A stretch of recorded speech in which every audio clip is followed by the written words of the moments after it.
The Alternative Dig Talk. Real issues, real talk. Hi Rogers, can I ask you something? Shoot. What does corruption mean? Well, summarily, corruption is abuse of public power for personal gain or for the benefit of a group to which one owes allegiance. For example, when a public office is abused by an official accepting or soliciting a bribe. By the way, private people can be corrupt too, like bribing police officers to escape fines. Okay. So exactly how does that concern me? Well, do you pay taxes? I guess yeah. What does that have to do with this? Everything. Because those taxes you pay are supposed to facilitate services you use, like water, electricity, roads construction, medicines in hospitals, name it. Okay, that is much bigger than I thought. But it can be stopped, right? Well, yes it can, although it may not be as easy as it sounds. And here is the reason why. Corruption roots are grounded in our country's social, political, economic, bureaucratic traditions and policies. So, what has kept it going this long? I mean, why don't we stop it? Well, the main reason why it has been here for so long is because institutions are weak, either as a result of poorly defined ethical standards of public service, weak administrative and financial systems, or ineffective watchdog agencies. What can we do to stop it? At a national level, we must focus on strengthening the independence and effectiveness of public institutions that fight corruption.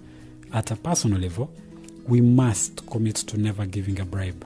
I promise I'll never give a bribe. Well, that's a great decision you have made. Me and you now have to spread this message to all our friends. If we all do our part, corruption will be no more. This message is brought to you by Alternative Digital.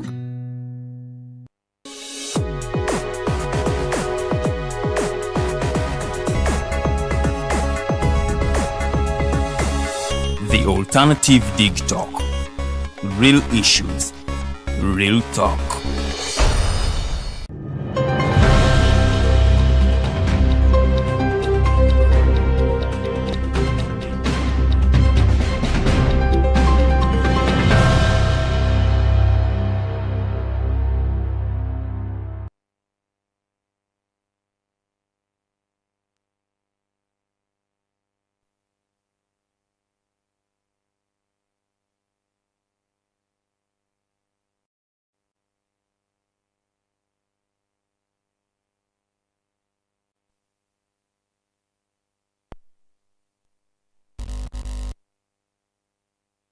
Subversive activities that are taking place in Uganda, especially in the Kampala metropolitan. And in that regard, the UPDF has cut ties with the German envoy, saying that they are some of the people that are funding these subversive activities. I have that and much more in this edition of the Mighty Drive Show. We're always here every weekday.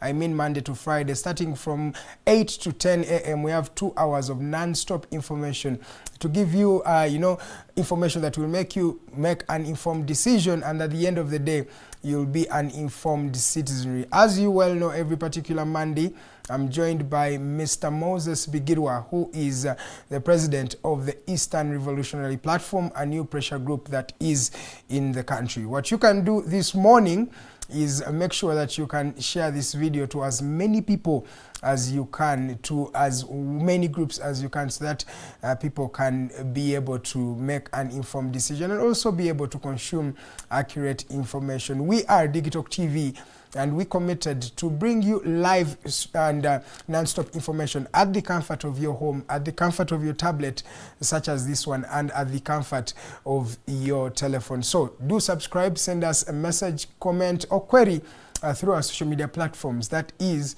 at Digital TV, but also at the Alternative Uganda. My name is Edgar Mathew Karuhanga, and I'm your host for this particular morning. Abakanega takonjagala okubaniriza ddala ku mukutu ogwa Digital TV amanya nze Edgar Mathew Karuhanga ennaku z'omwezi ziri 26 omwezi gwa muzigo osobola okuyita ogwokutaano omwaka 2025 bingi ebigenda maaso mu ggwanga era olunaku luno olwaleero wendi okubanga nkuleetera buli mawulire g'olina okubanga omanya naddala ebintu ebigenda maaso mu ggwanga ne wabweru w'eggwanga ffe nga TikTok TV twasalawo kubanga tubaweereza nga tubaleetera amawulire naddala ku mikutu gimukwanira wala gye mutera okubanga mubeerako emikutu nga Facebook emikutu nga YouTube ffe wetusinziira okubanga tukuwa okumanya amanya nze Edgar Mathew Karuhanga okubanga nkuweereza olunaku luno olwaleero mu lulimi Olungereza mbategeezezza nti leero nina omwami bamuyita Bigirwa Moses ono nga ye ssenkulu w'ekisinde ekya Eastern Revolutionary Platform ERP tugenda okubanga tunyumyamu naye olunaku luno olwaleero era n'olunaku olwaleero tulina press conference eya PFF olunaku olwa Monday bamaze dde okubanga bakakasa bagenda kubeera ne press conference tujja kubanga tubabuulira biki ebinaaba bifuddeeyo ku PFF wali e Katonga Road kino nno kyekibiina ky'ebyobufuzi ekijja ekyakatwegattako wano mu ggwanga erya Uganda. Nze Edgar Mathew Karuhanga okubanga nkuweereza njagala okubanga ntumira ku mukyala Namwembe Angela nkulaba kooli omwami tumuhimbisa noma nawe obeeranga kuba naye muweereze video eno eri abantu bonna be mwetaaga okubanga mugiweereza basobole okubanga bafuna okumanya bakole okusalawo nga kulungamiziddwa bulungi nnyo ddala. Kantandikireko ku mawulire agataliisa nakabululu olunaku olw'eggulo twafunye amawulire nga gava mu magye aga Uganda People's Defence Forces nga bayita mu mwogezi waabwe ensangi zino nga ye omwami Kano Magezi Chris. Omwami ono yategeezezza ng'eggwanga lya Uganda bwe litandise okubanga lirimu obubinja bw'abayeekera.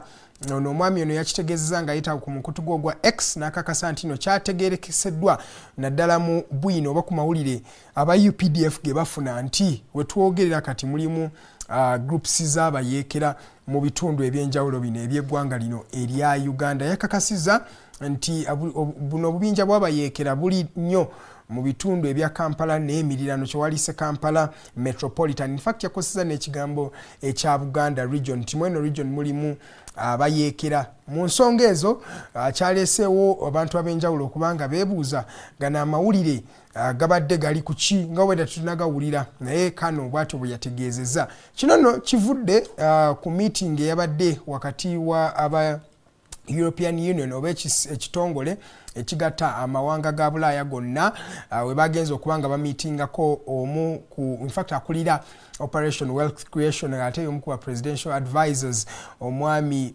General Salim Saleh gosobola okuyita Kaleba Kano anaha amanya ga agaddala.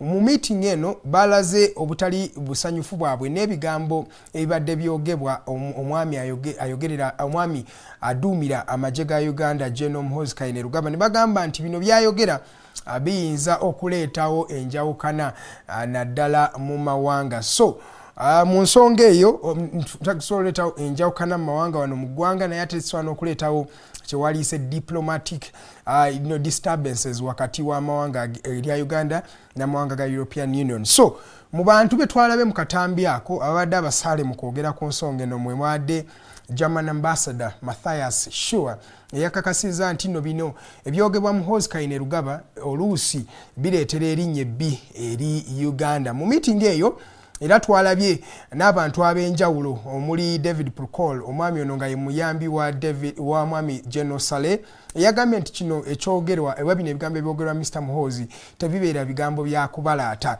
Era mu meeting eyo twalabye omwami eyayita omwogezi wa PLU Andrew Mwenda munnamawulire omukenkufu eyagaweereza wano mu ggwanga lya Uganda nga naye agezaako defendinga Muhoozi. Ye mu ndowooza ye agamba wadde nga wayinza okubeerawo ebigambo ebyogerwa nga si bituufu oba nga si birunga mu bulungi, yagamba si kifo kya bazungu aba European Union n'abazungu ab'enjawulo okubanga beeteeka mu nsonga za eggwanga lino erya Uganda. Era yagambye nti ye kyasaba tufune domestic solution ku bizibu bino rather than okubanga tufuna solutions ez'abazungu zewaliise nga ziva mu ndowooza y'abazungu. Ye mu ndaba ye Mwenda agamba bano abazungu si baakwesigwa oba tebeesigwa mu ngeri emu oba endala. Kati nno Wetwavudde mu meeting eyo, in fact General Saleh Caleb Akandwa naho yagambye nti ye bagenda gezaako okubanga boogera ne omwami ono Muhoozi okubanga bamurainingira in oba raining on mu luzungu kyebatera okwogera obanga bagezaako okubanga bamuyimiriza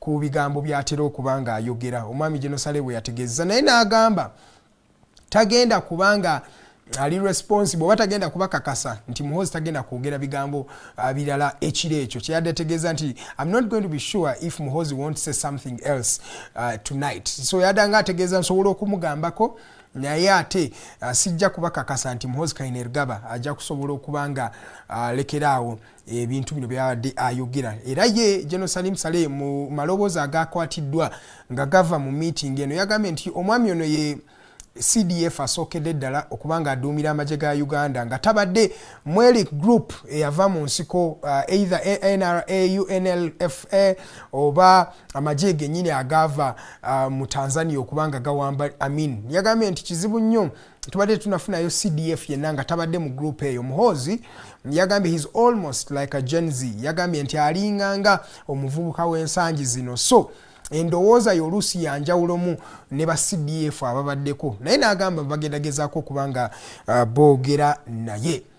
Kati nno wetwavudde awo wetwalabidde obubaka olunaku olwazzeeko nga bukakasa nti Matthias Sacha ono nga ye diplomatic envoy ow'eggwanga erya Germany mu ggwanga lino erya Uganda nga bamuteekako ebigambo nti ali mu kubanga ateekamu ensimbi obanga afandinga activities zino ezigenda okubanga zireetera gavumenti okuvaako kyewali subversive activities.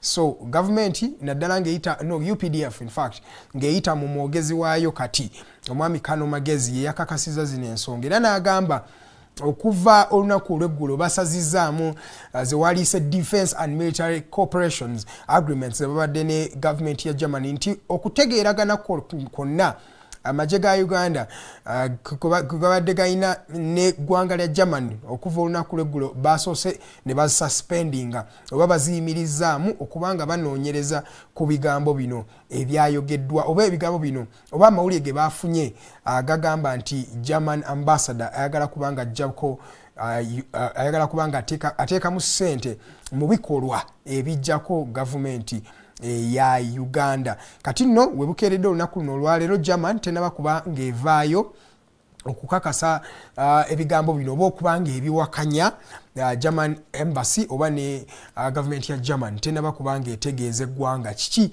ekigenda okubanga kiddako. Mu abatakimanyi ensa emabega kaawo tubadde tulaba European Union ng'egenda ekyalira abantu ab'enjawulo era bagendako wali ne ku kibiina ekya National Unity Platform era mu kifaananyi ekyakubwa Muhoozi yakipostingako era n'ayogera nti bano abazungu bano bali mu kubanga bazannya n'omuliro oluvannyuma lw'okugenda okukyalira ku mwami Robert Kyagulanyi Ssentamu. Okyali nno ku Digital TV ze Edgar Mathew Karuhanga nkyakuwa ku mawulire agabadde gagenda mu maaso mu ggwanga ne wabweru w'eggwanga nga tuvudde ku nsonga ezo ez'ebyokwerinda. Munzikirize ngendeko ku nsonga z'amasomero ezigenda mu maaso. Wetwogerera nga waliwo amateeka amapya gagenda okubanga gafuga amasomero engeri gye gakolamu emirimu gyabwe. Ensangi zino amasomero gadde gakolanga obubaga obw'abayizi baabwe oluusi nga tutera okulaba ebyokwecacanca n'okusanyuka oba kye bayitera okuyita okubinnuka amasejjere. Kati nno etwogerera gavumenti ekakasiza oba etaddewo ebigenda okubanga bigobererwa ensangi zino naddala nga tuli mu masomero ago. Ekisookera ddala wetwogerera nga tewagenda kubeerawo bubaga buno bwe bayita prom parties babuyimirizaamu era tebugenda kubanga buddamu okulabika. Prom parties ensangi zino abaana badde bajjanga ne helicopters ndoza mujjukira essomero lya Elite High School mwali mu student yagenda ne helicopter oluusi nga bajja n'amamotoka gali abazungu abaganda bye tugamba agamalayo. Kati nno byonna ebyo babiyimiriza mu bululu obuba bugenda maaso mu masomero bajjeewo ekyokubanga abayizi bakuba posters ne bagaba nga kyewaliise t-shirts caps eziriko campaign materials zaabwe. Kati nno amasomero gabiyimiriza okuva olunaku olw'ejjo. So okuva taamu eno etandika tetugenda kuddamu kulaba nga abaana bakola posters ez'enjawulo okubanga bazikubisa okubanga bagabira sweet bannaabwe. Bino nno babikola okubanga bajjawo kyewaliise omululu oba embeera ya corruption.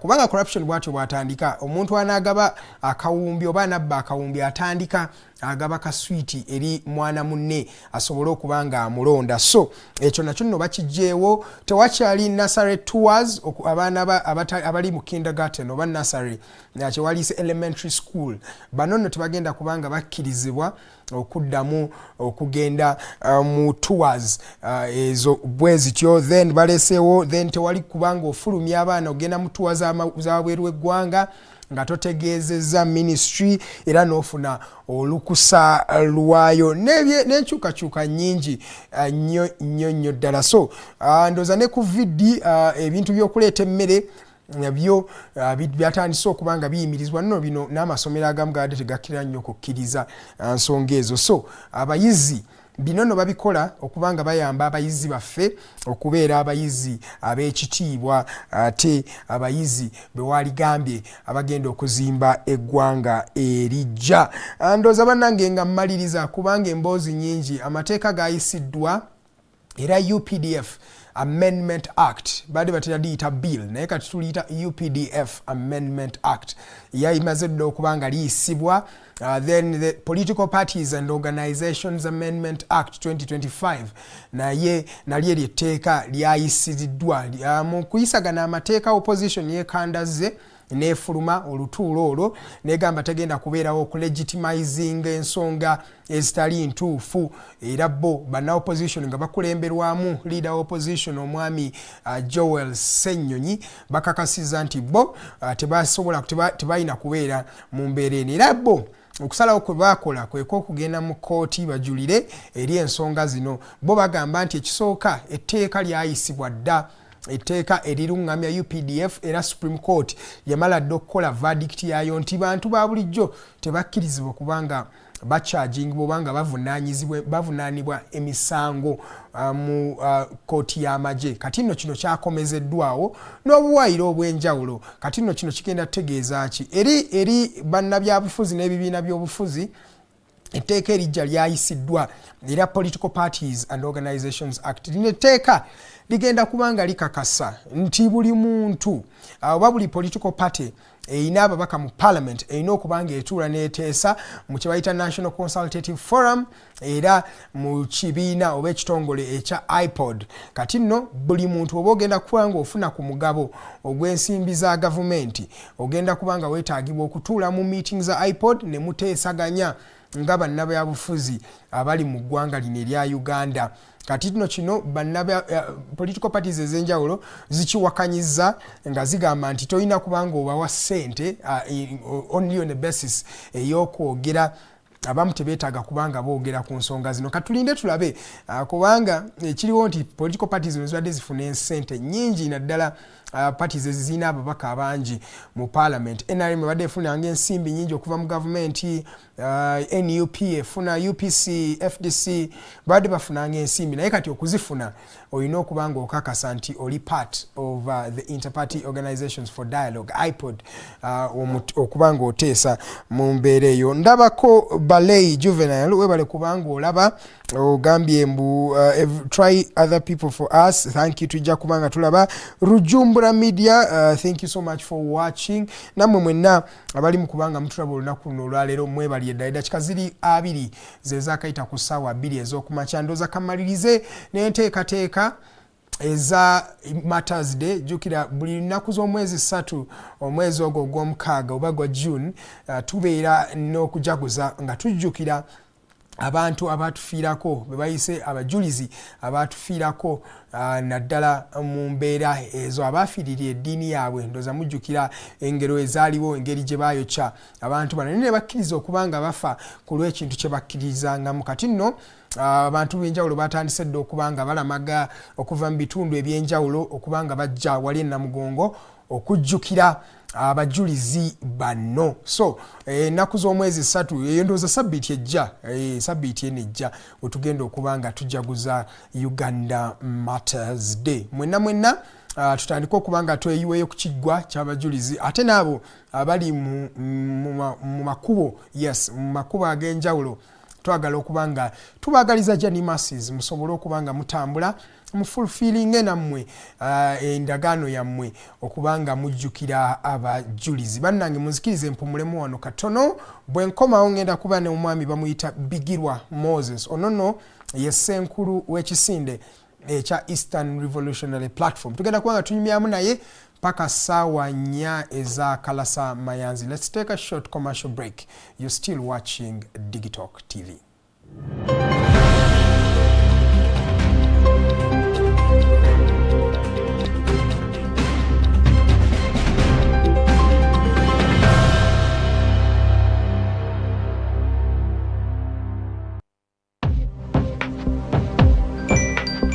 Go to the church, Tawali man, what's up? Man, can you imagine people just dump everywhere? Someone drinks water and throws the bottle wherever. Come on, Rogers. What else do you expect people to do with an empty bottle? Simanya now, recorder. Do you know that plastics take at least 450 years to decompose? What? That's a long time. Exactly. Because plastics are made out of a lightweight and flexible material that doesn't decompose easily. And plastics everywhere in the environment cause plastic pollution. What is plastic pollution now? It is the accumulation of plastic waste in the environment, like bottles, polythene bags, straws. All of these contribute to plastic pollution. I have been using them without knowing their effect. Yeah, a lot of people have. Plastics are a danger to the ecosystem, both on land and in water. So how can we overcome this problem? Is there something we can do? Oh yes, we can reduce by minimizing the use of plastics, reuse by repurposing them, or recycle by collecting and processing them into new products. Everyone wants to change the world, but no one wants to change themselves for the world. How about we change our habits for the world? And it starts with me and you. This message is brought to you by Alternative Digitalk.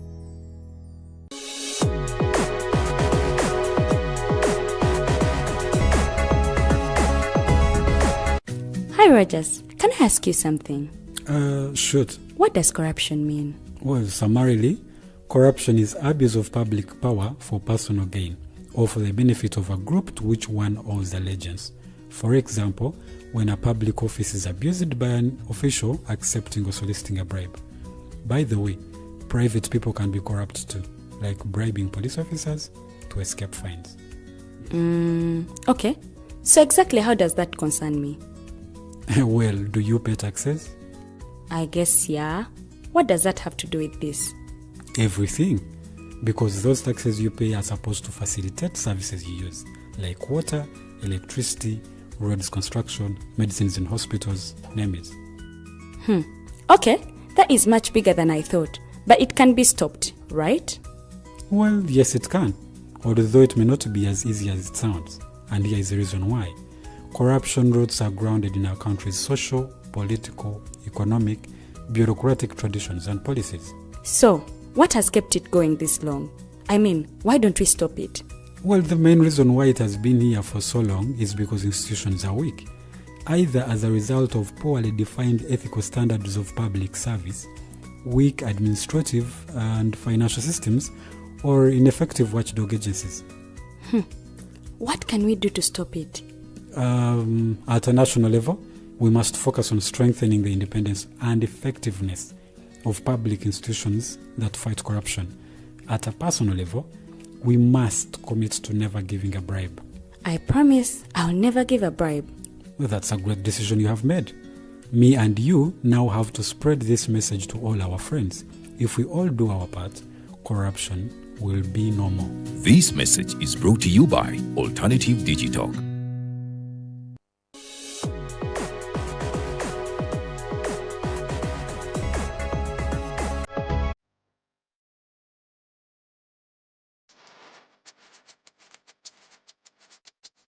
The Ugandan National Museum, a place where unforgettable memories are created.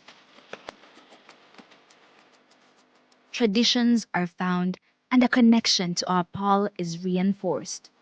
It is not only a testimony to the history of our nation, but also impacts knowledge of cultural and natural heritage to the present and future generations for their enjoyment. Through a variety of activities and exhibitions, we gather to discover our traditions and create new ones. The Uganda Museum is our country's cultural icon that makes it accessible for for the next generations to come, together as our story unfolds and represents the interplay of our country's past and present.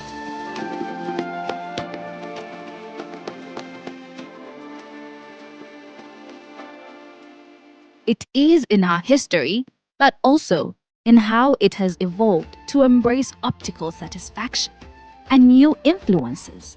Our identity as a country is not only a moment in time, but also a journey of where we have been, where we are, and where we are going. We invite you to experience the authentic heritage, rich history of Uganda. Welcome to the Uganda National Museum. This message is brought to you by Alternative Digitalk.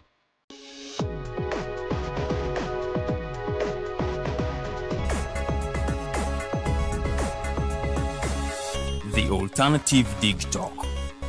Real issues, real talk.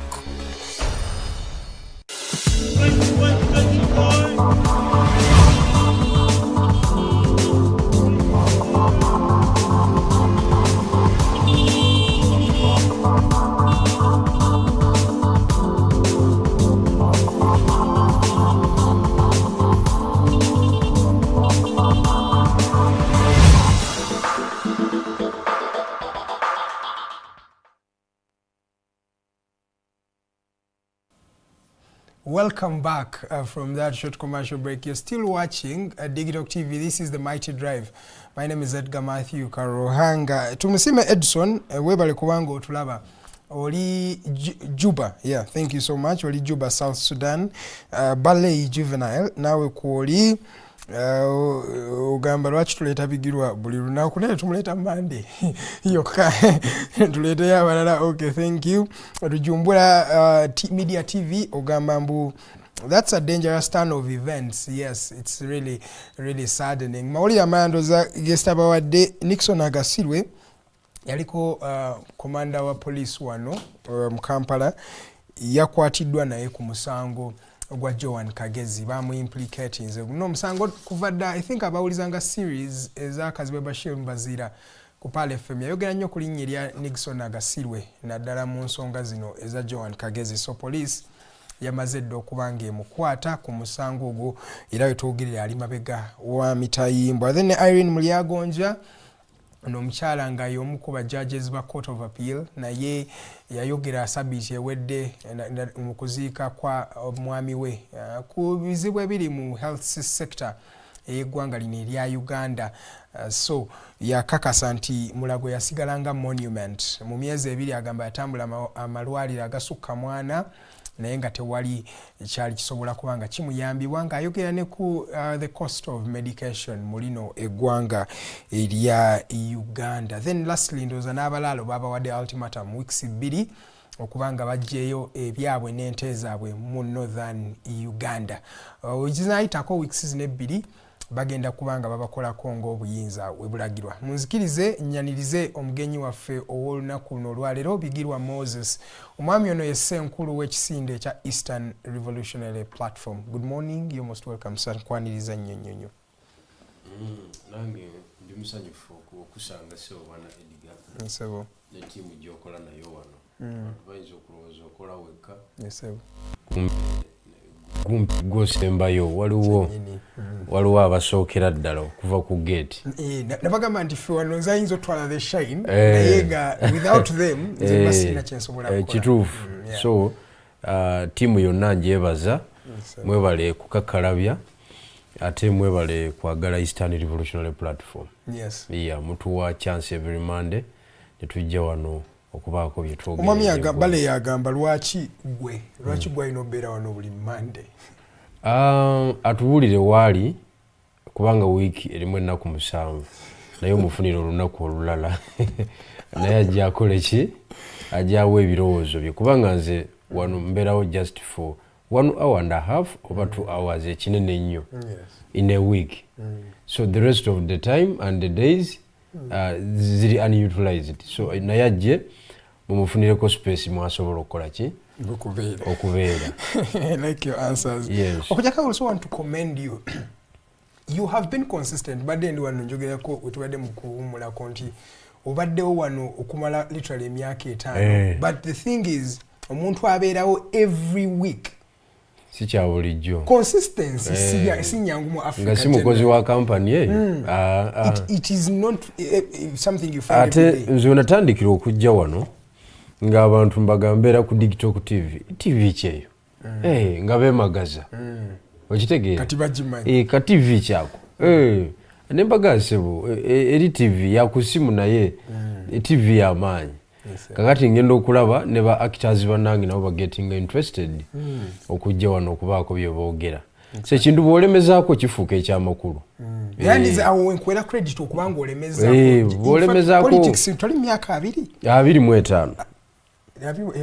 2000 kubanga twewandiisa okulonda kwa 2 mu 12 omuntu yewandiisa kitegeeza is politically conscious I was 16 naye newandiisa nenonda 2 mu January era nalonda Dr. Kiza Besigye njagadde Justin soke nkukomendingeko ku nsonga eyo naye aziiza nnyo waliwo ekibuuzo ekirala wano ani akuwa ssente ezikola ki byonna byokola because ebikwekweto byange ebisinga nga walabye rale gye wakoze rale si ya bulijjo ezo sente nnyingi ezagenzaawo waliwo abantu in fact kino kankikubuuze waliwo abantu abalowooza nti walya ssente za gavumenti oba olina ssente ze walya okuva mu system tubuulire ssente ozijjawa ekisookera ddala ebikwekweto byange bingi byesibye biyimiridde because of underfunding kubanga sinza kubanga mu mwaka gumu n'ekitundu byetubeereddewo mu existence nakakuba rale emu public meeting emu etegeerekeka nali supposed kubanga ntambulira ku level ya waggulu nnyo okusinga kaawo because me I have time for politics ekyo kitegeeza nti ndi underfunded ekyokubiri mu mwaka ogumu n'ekitundu gwe twakatambula as Eastern Revolutionary Platform tusobodde okuzimba capacity ey'abakoligi abasobola okusondera omukolo ng'ogwo gwaliwo. Let me give you an example. Ndina WhatsApp group wano saali gikulagidde ku air naye olw'okwagala okukola ki okakasa ebana aboogera bye batategeera tugiyita ERP diaspora ogirabye eyo ERP diaspora kuliko bokka abali wali no South Africa taliiko Europe, Canada, US kuno bali benyini abalina capacity nga bwe mba njagala akakadde nsobola kubira abantu babiri oba muntu omu ekyo nekiggwa abo kati mbalina okitegedde abasuuka mu 5 abasuuka mwaga nga bwe mba njagala mba ndi sitaaka bibi gadget zino ziraba eno si iPhone igoza nagigula mu Uganda kati ababoogera bambi bali ku mboozi nkadde olutalo omuntu lwabeera mu olutalo lukola aba generals lwagamba nti waliwo olutalo lukola aba generals lukola abalwanyi nti bwe mba nze nnwanira eno making sure nti nfuna benwana nabo ate nemba promoting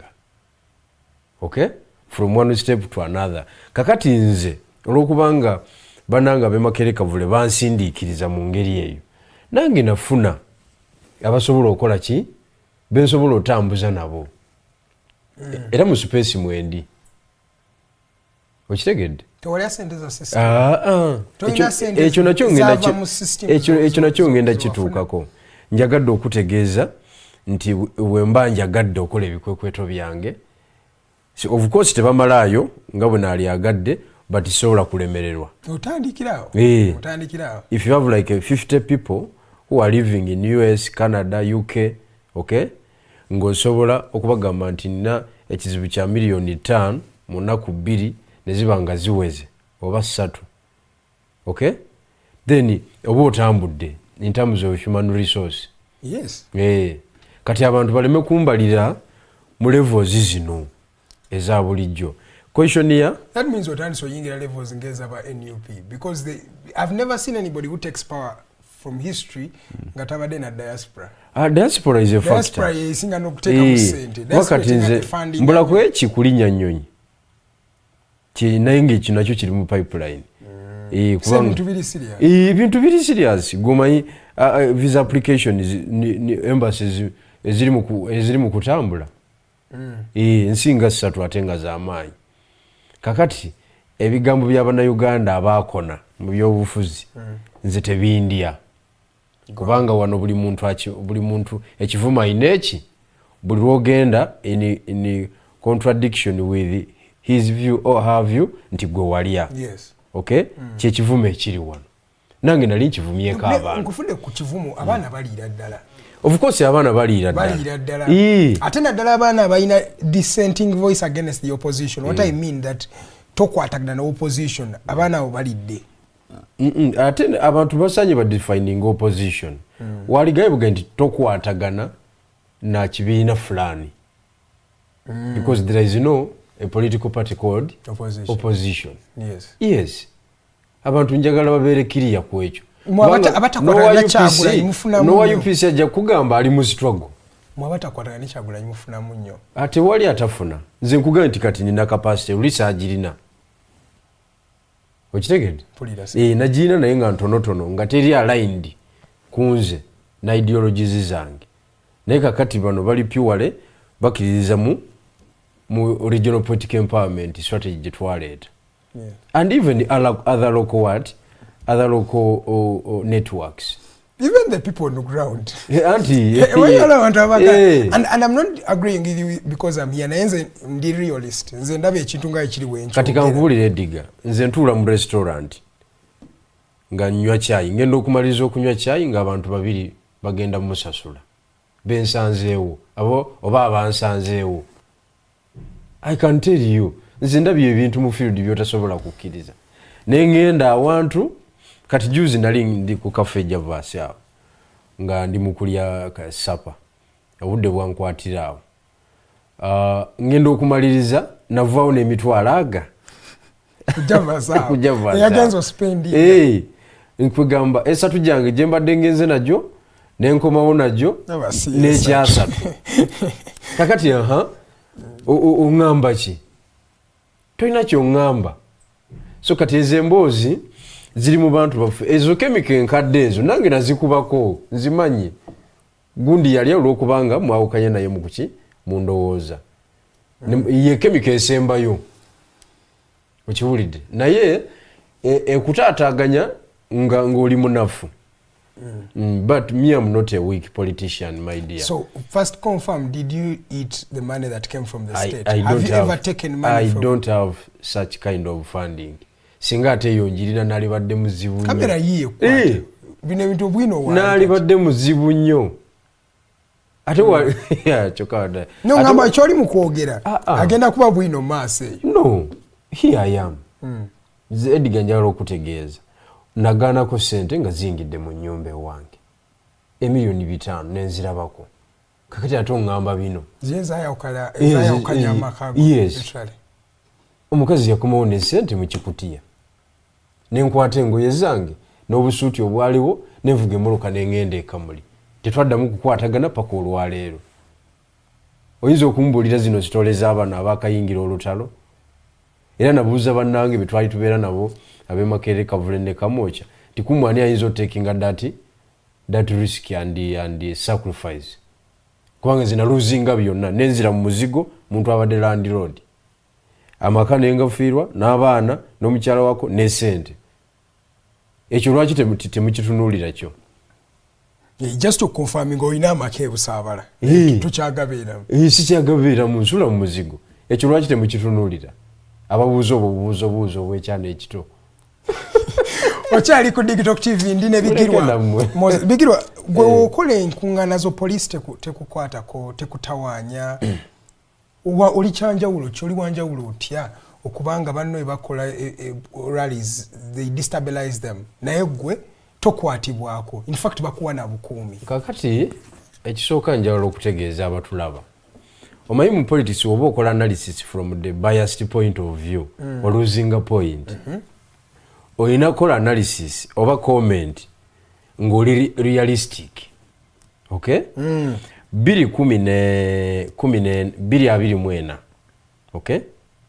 I think 2024, yes, last year FDC yetolola eggwanga lyonna under Nalama Fabian and Power. Okyerabidde? Nkijjukira bulungi. Ani yabawa olukusa? No, abo tebakiri afa. Lindako kati tugende maaso. Naye abo tumanyi lwaki basobola okubaleka. No, it is a political party and it is not in the government. Okay? Yakuba olukuŋŋaana Embale lwamenya emiti, yakuba olukuŋŋaana Ensoroti, yakuba olukuŋŋaana Ejjinja, yakuba olukuŋŋaana Eggulu, West Nile, Kasese. Exactly. Who gave them the permission? It is the police. In 2023, NUP yetolola eggwanga lyonna. Twatandikira Mbarara. Mu territory ya Museveni mwennyini. Ne tukola ki? Ne tufuwa ebigambo byonna. Omwatuuka Luweero ne babayimiriza. Omwayogera ebingi ne bagamba. Ne tutuuka Luweero. Tugenda okutuuka Luweero ng'eggwanga ensonda z'eggwanga ez'enjawulo tuzituuseemu. Ani yalukiriza? Si state. Enjawulo eriwo nti luli yali Omo. Yali IGP. Kati kuliko ani? Nidono yaliko in fact byakagaba. Si yaliko. Si yaliko. Omo ye yaliko kati byakagaba yakola ki?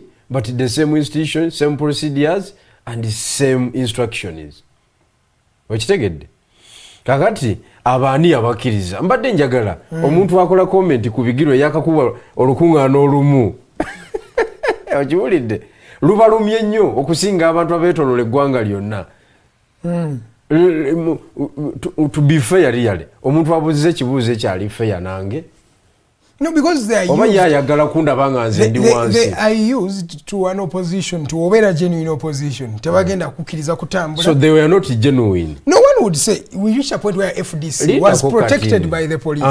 Yes, it was protected by the police. Even the headquarters were protected by police. We were protected by the police. The same FDC that was being battered by the police, but because they had power and Nandala, we saw the police even protecting them. So one would say there were already accusations that these people were receiving money.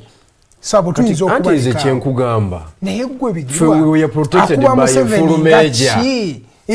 How can you be protected by a full major? We are protected. Major Mulamba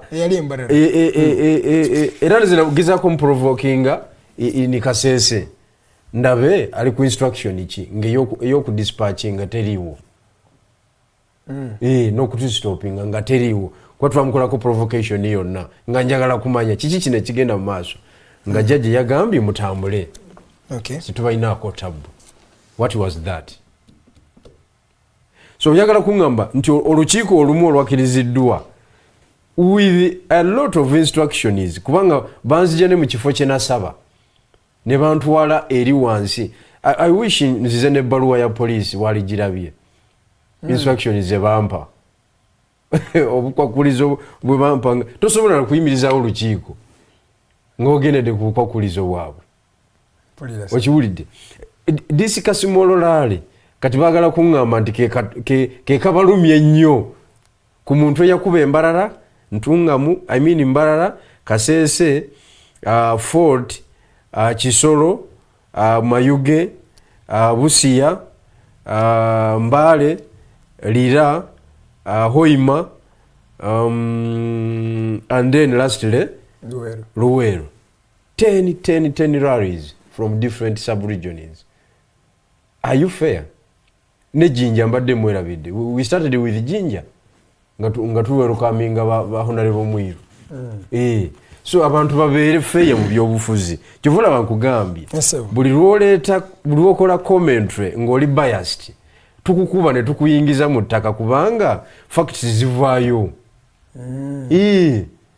facts zivaayo. Okay, nga tetunagenda ku mateeka ge bayisiza amajja n'ensonga ezigenda maaso mu ggwanga. Njagala okumentingako ku Nixon agasirwe. Saagala okumentinge ku musango kuwoledde guli mu kooti kati. Naye okubanga Nixon kati akwatiddwa. Then mabegako twalabye Twine Charles yali omwogezi wa CID.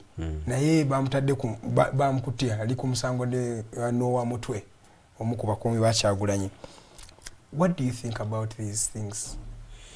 Obiraba nga bigenda mu maaso. Ekisooka Twine njamwogerako katini kubanga naye yanjogerako.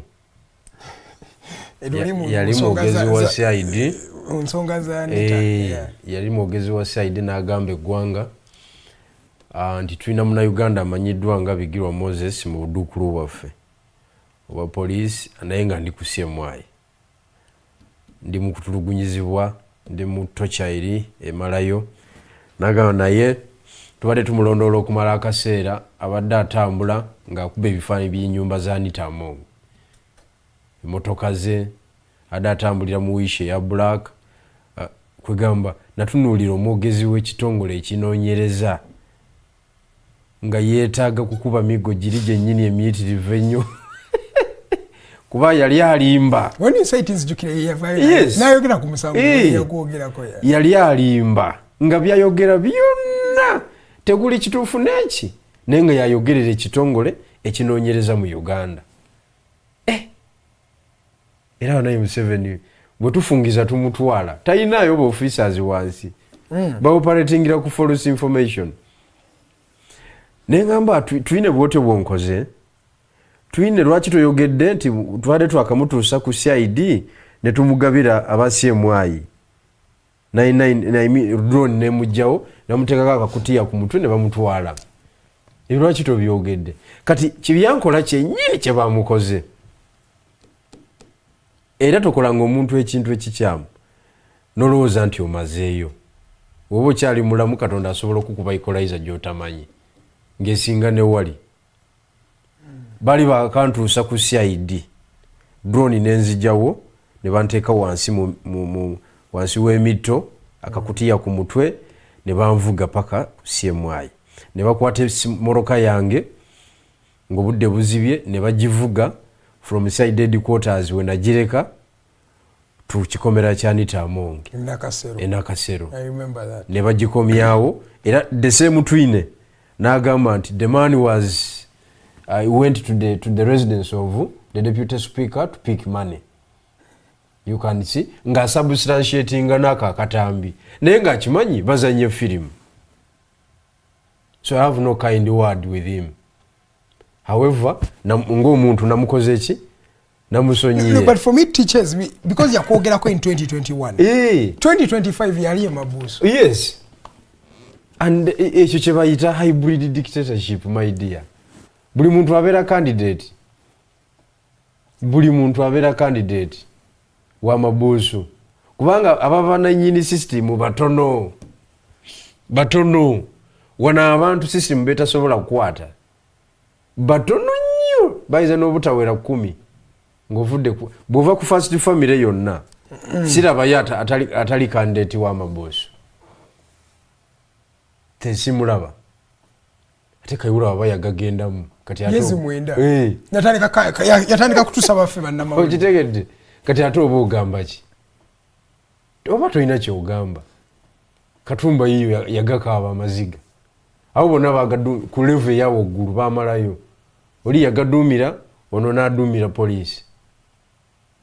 Kakati omukulu oyo nze byonna yali binkoze naye yena ng'akulira ng'omwogezi wa CID ekitebe buli muntu kye yali baddemu ne trust mu kunoonyereza. Okay? Yali badde takwata moroka yange n'agiwa abasirikale baanite ne bagivuga paka ku kikomera. Biri ebirala yalirimbye nga bwayenda naye ekyo bwayagala naye ekyo teyali kikoze kubanga kati yali akyali wa CID kyoyo omuntu yasookera ddala era nzibigirwa ebyange ebirala nnyo omuntu yasooka okupostinga aka video akemoroka yange yali Sudiru Lupereria ku tweet hando ye ku X years eri rubarusewa nga postinga yazo ya postinga mbo the police suji have arrested a scammer naye Katonda byo mugo wagulabye guli semazina tasobola nakola recovery psychologically ata nazaala ddi omwana amukuze babeera nenaakanyi oyogera obalaata no sisobola butabalaata me I've suffered my dear as we talk now omugongo gwange gwina kuraka every after 2 weeks mba nina okukola ki okuddayo ewa physician wange Makerere kakati toyinza kulowooza nti nze siri muntu ate kati gine misango kati twina akwatagana cyane kakati twine I'm looking at how they nze yanduka file kati ye bamuluse section what do you mean bamuluse section mbadde atambuza nenuwa mutwe bagezeeko okutta Muhoozi Kainerugaba ne General Kaguta Museveni ekisooka tebalina busobozi nkimanyi bulungi nnyo kuba nuwa mutwe musajja wattu mumanyi okiwulidde abamuze abatendekanga nga nkyali eri mumanyi is there a link between Noah and Twin purely politics tewaliwo kirala kakati politics wa parade yatambula parade gye baakuba bali balowooza biggweredde awo kati basika omwomu era bwe kiringanga bateeka ku charge sheet ez'enjawulo omwomu buli yali emabega waki ndi mukwewunya engeri gyabiyingiddemu anti alina ebizibu bye by'omunda mwebiri lastly era yogera ku Nixon agasirwe ndoza omujjukira agasirwe mumanyi yali nwanyeeko naye ng'akyali n'amaanyi naye Agasirwe yalina amaanyi this was the group that was running I think the Kayihura administration literally bali batambuza police yalina amaanyi abatambula bakomamusubwa ate no Siraji Bakaleke he was a lower officer ngokusinga nnyo ali mu field but waggulu awo waliwo kwedikwota awo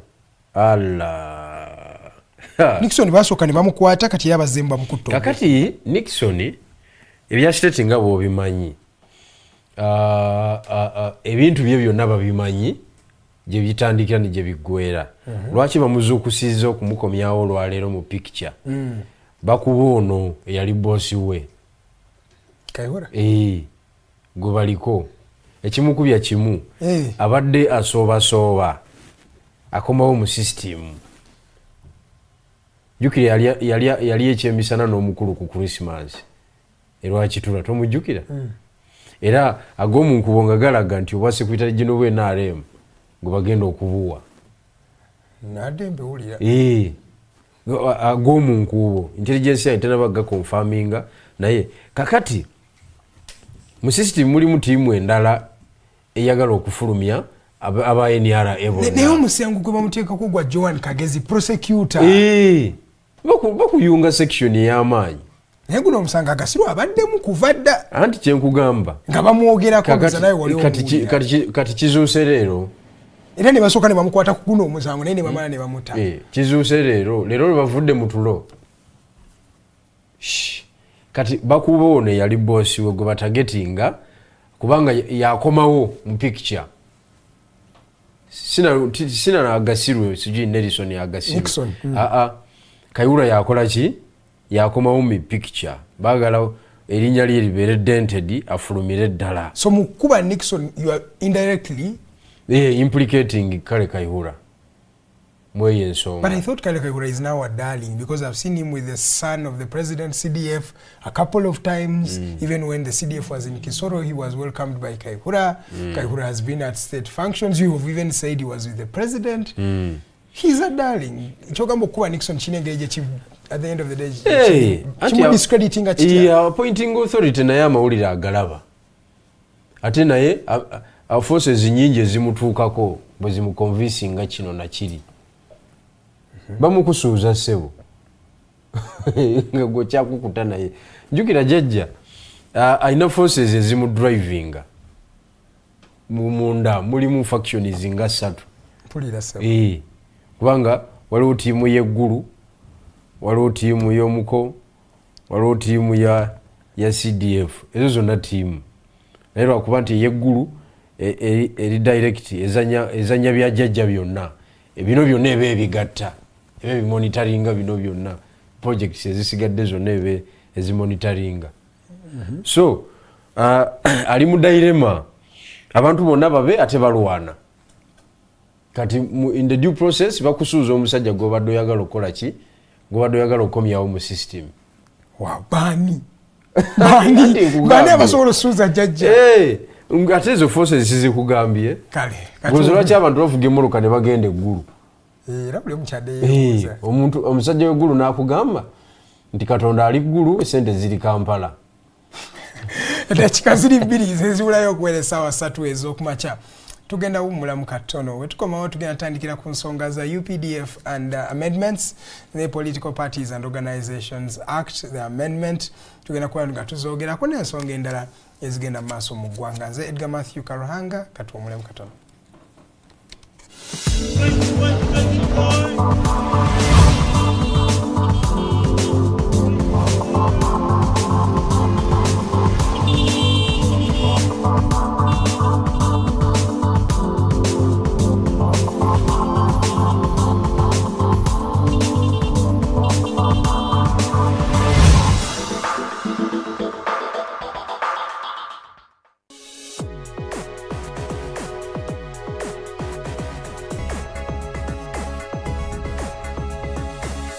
The Alternative Dig Talk. Real issues, real talk.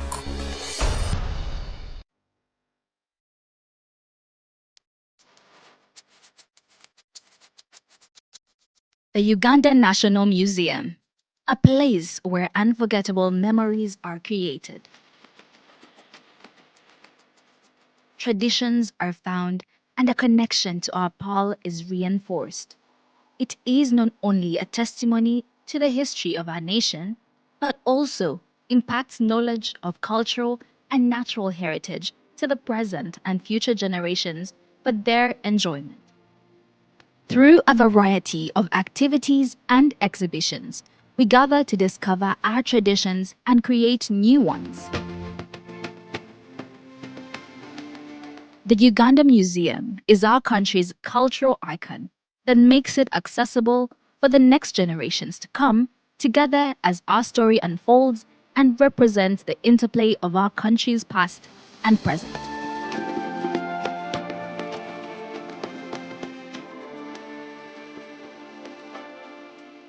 It is in our history, but also in how it has evolved to embrace optical satisfaction and new influences.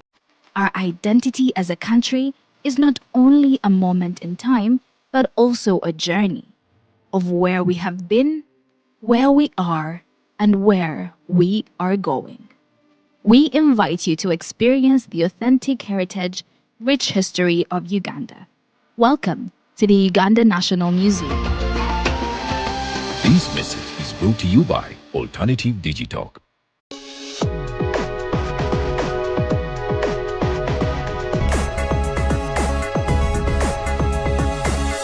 The Alternative Dig Talk.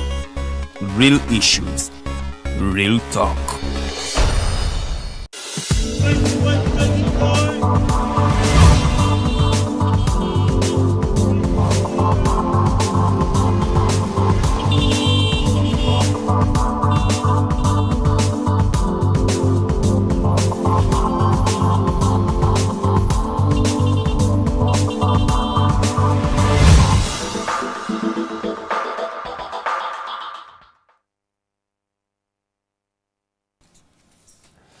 Welcome back from that short commercial break. You are still watching Digitalk TV. My name is Edgar Mathew Karuhanga. Nchali ne Bigirwa Moses. onono nga essenkulu w'ekisinde ekya Eastern Revolutionary Platform. Mweyongera okubanga muweereza message zammwe, nja kubanga nzisoma. Ndaba Edson Kwoli, Juvenile Kwoli, Buwembo Samuel, lwaki tokyaza ku bantu abalala? I think yes, Buwembo nawe olina message yo, weebaliye ddala. Mpola yes. Agambye lwaki tokyaza ku bantu abategeera nga mufumbiro. Naye twali tumukyazizaako naye tujja kubanga tumuleeta. Ate kirowooza nti alina commitment eya every day, to mark any day in a week. Zekiyita na discipline. Eba discipline okubanga you can be here every weekday. Kale, tugendeko ku nsonga z'amateeka amapya agabagiddwa. UPDF Amendment Act now 2025, Political Parties and Organizations Amendment Act 2025. Kati twogera amateeka gamaze dda okubanga gayisibwa Parliament. Ekiba kibulako kya president okubanga agasentinga. President wagateekako omukono, kitegeeza nti gaba gafuuse legally binding, ekitegeeza gaba gakola mu ggwanga lino erya Uganda. Njagala tusooke ku tteeka lya UPDF Amendment Act. What is the win in this particular act? Oba kikyolaba kye bafunyeemu naddala ng'etteeka limaze oyisibwa erya UPDF? Abaani abafunyeemu? Katutandikire ndowooza ku babadde baagala oddiisa. No, abadde baagala oddiisa era abaaliyisizza. Ekyo kiri mu puroguramu yaabwe y'emyaka 5. Abantu basanye bategeere ebyobufuzi kyeki n'okulonda kyeki. Okay? Omuntu buli emuwa mandate ya myaka egyo 5 byayagala byakoleramu. Mwegyo emyaka 5 gye mukoze eki gye mumuwadde. Kakati okuva lwe twaloozinga akalulu ka 2021 ne tuluzinga Parliament, abantu ne mukwata akalulu kammwe ne mukawa ababaka ba Parliament abe NRM nga be ba majority. Kitegeeza nti buli teeka lyayita. Kitegedde? Buli teeka lyayita. Kakati okuziyiza etteeka eryo obutayita kuba kuwaddaako obuwaziwazi na kuzanyira mu politics. Gwe tuyita ono wa bulingi. Okay. Naye in the real sense nti omusajja bw'oba wamuwa executive powers n'omuwa legislative powers ng'omuwadde majority MPs, jukira judicial powers azirina oba omuwadde gavumenti yonna. Kati okukuba enduulu wakati mu kisanja, okukuba enduulu eno ekisanja kiggwera, gw'obeera omulalu. In this case, abantu ba bulijjo ekyo kye mwasalawo era temusaanye kukaabira muntu yenna. Etteeka oba ddungi oba si ddungi, etteeka oba linyigiriza omuntu wa wansi oba terinyigiriza, ekisookera ddala kye tulina okutunuulira ekyaweesa General Museveni ababaka kumpi 380 kiki era mwali musuubira ki basebo ne bannyabo? Okitegedde bwana Edgar? Eggwanga likuwulira. Mwali musuubira ki? Ensi zonna ezitambula obulungi mu byobufuzi abantu bakwata buyinza nabwa muntu omu.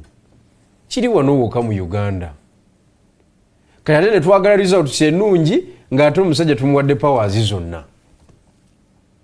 Ensi zonna olaba n'ensi ezaakuledda ziwaligambye nti omusajja ensi yakula dda, systems zikola, niwe tumuwa buli kintu kyonna ajja kwekontrolinga era bamucekinga.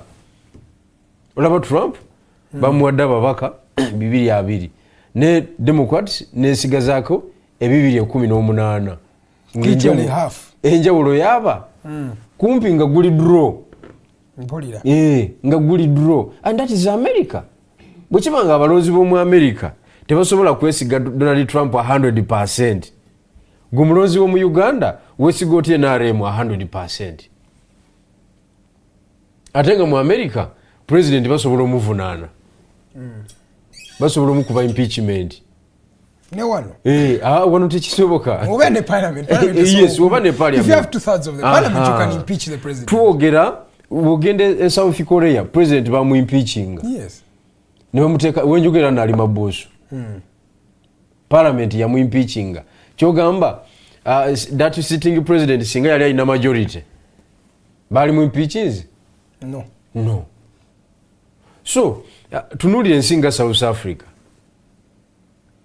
Africa Ramaphosa yabadde mu America nga alajana ne bamubuuza ebintu efujje likolebwa mu nsi ye okiwulidde okutema abaki ba white farmers biki naye talina buyinza talina buyinza era yakugambiddewo nti mu nsi yaffe mulimu eddembe ly'okwogera.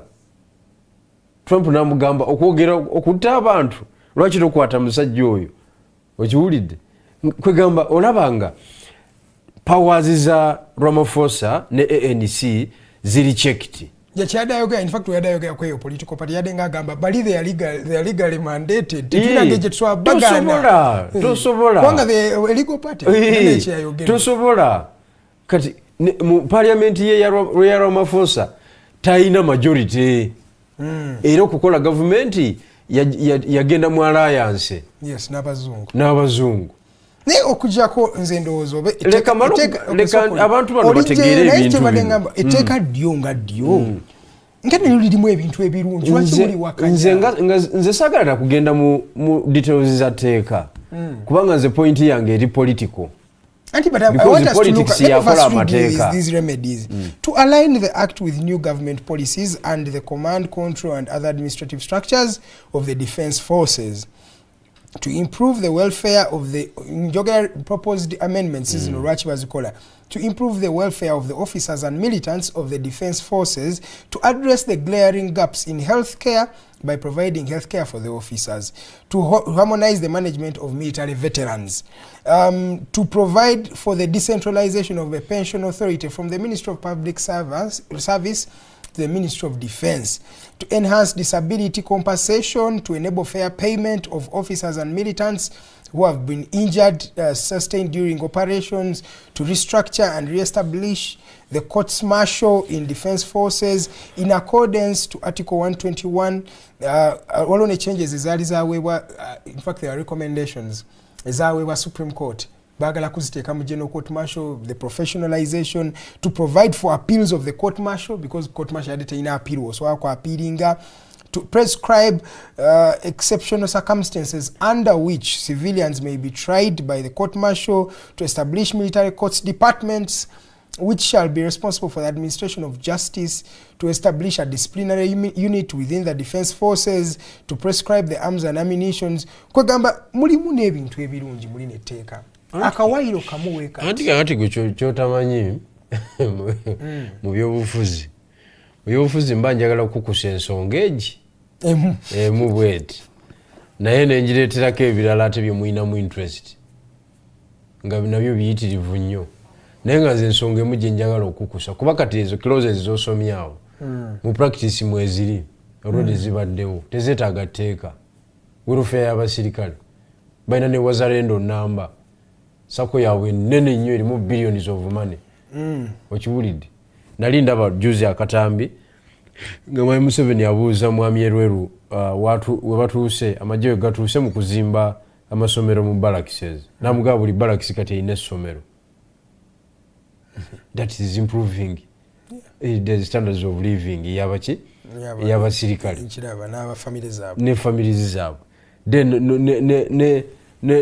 ne housing y'abasirikale era olabanga okuzimba barracks okwenjawulo kubadde kugenda mu maaso n'okuteekayo blocks ez'enjawulo gende naggulu olabe ekiriyo. Embuya wali naliko embuya n'endaba referral hospital yaabwe ya UPDF. Yes. Wow. Kati wetaaga teeka babadde babikola lwaki babadde babikola bate anti kati baagala kuformalizinga SFC mubadde mugiyita nti it's a paramilitary force in the force itself. So anti bakonfirming anti ebadde emenya amateeka. They want to sanction. Ubuli mu government tosobola kujustifying anti kiri ekibadde kikolebwa kibadde kya bumenyi bwa amateeka. Okitegeera.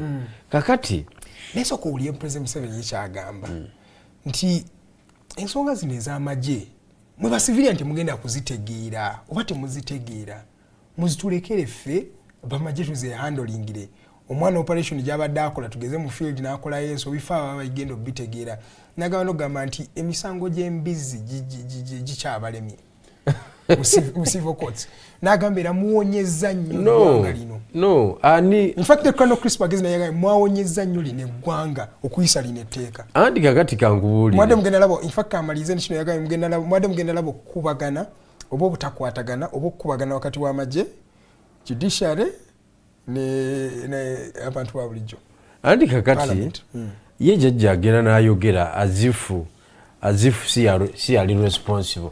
Who is responsible for the inefficiencies and the inequalities and the disparities eziri mu government? It is him, the commander in chief. Yateekawo embeera ey'okulirakisinga eyo ey'abakozi ba gavumenti n'okulagajalira emirimu gyabwe n'okukola gadibenga lye because bali sure nti bagenda gambwako. Yes, is the one responsible. Kakati tasobola tugamba mbwe etteeka lino lirigenda okumaliriza ebintu n'okutereeza ebiremye mu Uganda. Tekisoboka. Nze nga bwe nkugambye tumuje obufuzi oba oyagala kukusa akantu kamu n'okaleeterako ebirala basobole okukola ki kasobole okuyitawo. Mpulira ssebo. Okiwulidde. Naye nga ebyo byonna bibatadde mu clauses ezo z'osomyawo babadde babikola bw'otunuulira UPDF erina weetuuse in terms of development. Yes. Erina weetuuse kati ezimba amayumba ekola ki kubanga erina construction department namba engineering brigade namba okiwulidde balina we batuuse tetusobola kugamba nti tebatambudde naye kino bayagadde kikola ki kukukusizaamu obuwaayiro obulalala obutonotono obubawa comparative advantage mu kutunyiga kubanga bagambye baagala kukola ki armed civilian bamutwale wali agamba nti okola emisango nga giri in line with militancy obanga okozesa militant ways ojja kutwalibwa nti osazeewo era yekilozi erimu enkulu osazeewo okubanga wettania mu byabanyamagye yekilozi enkulu eri omu tewaliwo kilozi ndala eri omu ekola makulu. Let me ask you this. Uganda teyagala kye bayita national service nti omuvubuka yenna alina okusooka ne bamutrainingamu mu magye according to this law teweetaaga amawanga amalala gakikola kizibu kiffe wetu no kisinzira ku mawanga gakikola gali ideologically grounded nti ebyobufuzi byabwe bitambulira okusingira ddala abakomunisiti be bakola ebyo era ensi ezirimu abakomunisiti ng'ensinga North Korea be balimu eyo business China okiwulidde Russia mu America freestyle tolina gwotwalamu ebyo anti naye buli omu anti alina emundu at least everybody is trained nekyenkulaga nti for the defense of the country ng'eggwanga lyennyini geno mwetaaga okubanga n'abantu babujjo bamanyi militancy kati imagine singa batulumbye nga Uganda kituufu ekyo naye ekyo tekikwatagana na tteeka lino etteeka lirina ebigendererwa byalyo naye nze etteeka eryo bwe tuli debatinga extensive ne tuligenda mu details zaalyo waliwo point ezibula because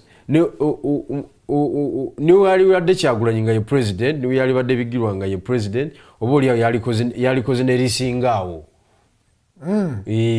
yalikoze nerisingaawo obukakali nze point yange jinjagala abantu bategeere etteeka just lastly lirina engeri gye liwa amaanyi in case of war liwa CDF amaanyi Muhoozi Kainerugaba n'owa Joint Services Board. I think it's a Joint Services Board or Commission ngenda kuba confirming erinnya lyayo naye nga yaba commandinga the state oba amagye in that time of war. So that means in a time where there is instability in this country all power goes back to Mr. Muhoozi Kainerugaba. Ebyo byo byakubeyogeza bweyogeza alinga agamba nti Muhoozi agenda kubeera CDF paka Yesu lwali Defense Forces Joint Services webatu bagiyise ng'ovudde ku high command kati waliyo neeyo kati ate eyo nayo yanjawulo omundoza bannayuganda bagende basomerinda etteeka because there is a way it gives byonna bigenda ku joint military command okitegeera there is established the joint military command. It has the chief of defense forces, the deputy chief of defense forces, inspector general of defense forces, all service commanders. Bano bebawa obuyinza era bagamba to approve all military plans and estimates for the conduct of war. Bano bebaba bagenda otambuza eggwanga lyonna. Anti kati kankubuulire kisinziira ku lutalo ki? Ebyolutalo tebabikolera mateeka. Kisinziira ku lutalo ki? Ani akulumbye? America akulumbye ng'ogamba muwozi agenda ogaduumira paka. Kati ebyo naye mateeka kugabaawo paka nga we bakainvokinga otegeerera nti nno mu mateeka ebyo byonna ababyeyogeze abantu bakimanye ebyo byonna ababyeyogeze etteeka libateeka paka naye kyenjala okutegeeza nze saagala kuva ku pointi yange abantu bafe aba bulijjo basaanye bategeere omugaso gw'okulonda balekeraawo okuzanyira mu nsonga z'eggwanga buli lwokwasa omuntu obuyinza ebyo byakola ebimufevaringa buli lwoddira omuntu obuyinza n'obumuwa 95% ng'alina kontrol ku ggwanga buli teeka lyakola akola kumunywereza muki mu buyinza akakodyo kali kamu kakuyiwa parliament kati mu kuyiwa parliament wetuba tunaakomyawo parliament endala ekomewo ng'erimu ba Bigirwa ekomewo ng'erimu ba Edgar nga kale NRM erinayo ebibiri oba 150 nga naffe tulinayo ebibiri oba 150 oba ne mba n'ebisatu ne baba n'ebibiri oba 10 eyo gye bayita parliament yeri e Kenya yeri mu America yeri e South Korea yeri e Ghana kwegamba yeri e Nigeria so tumanya amaanyi muteekwa okumanya nti buli lwogenda okulonda bwoti obuyinza bwonna obukola amateeka obuduumira amagye obukola biki obusalawo budget bw'oli mu kugaba bw'oli mu kugaba kati tosaaga kale nkyali ne Bigirwa Moses dakika zino ziri 19 ezakayita ku ssaawa 3 ez'okumakya. Nze Edgar Mathew Karuhanga oli ku Mighty Drive Show ebeerayo buli lunaku olwa Monday paka ku lunaku olwokutaano. Tutandika ku ssaawa 2 paka ssaawa 4 ez'okumakya nga tunyumyamu nammwe nga tubabuulira biki ebigenda maaso mu ggwanga musobole okuba n'okumanya musobole okukola okusalawo nga kulungamiziddwa bulungi nnyo. Ono Bigirwa Moses ye ssenkulu w'ekisinde kya Eastern Revolutionary Platform. Bwe twogerera nga weetegeka okufuula ERP a political party. Right now, it is political parties have to zina okuba nga zeegattira awamu mu nkole ya iPod oba mu mukago gwa iPod oguli wansi wa National Consultative Forum. Woba togenze mukuno okwogerezeganya togenda kuba nga okkirizibwa okufuna ssente ziva mu gavumenti ng'ekibiina ky'ebyobufuzi. Olowooza ki ku nsonga eno sebo? Ekisooka era kiddayo ku parliament ne mandate yaayo. Ebimu ku bintu ezimu ku mechanism General Museveni zaakozesa okwenywereza mu buyinza n'okunarrowinga political space it is parliament. Kivolaba mu bigambo byange njitaddemu nnyo. Kivolaba njagala nnyo okugendayo. Systems zazimbye zimunywereze mu power it is parliament. Agikozesa atya nti okusinza ku mbeera eriwo mu ekyo ekiseera.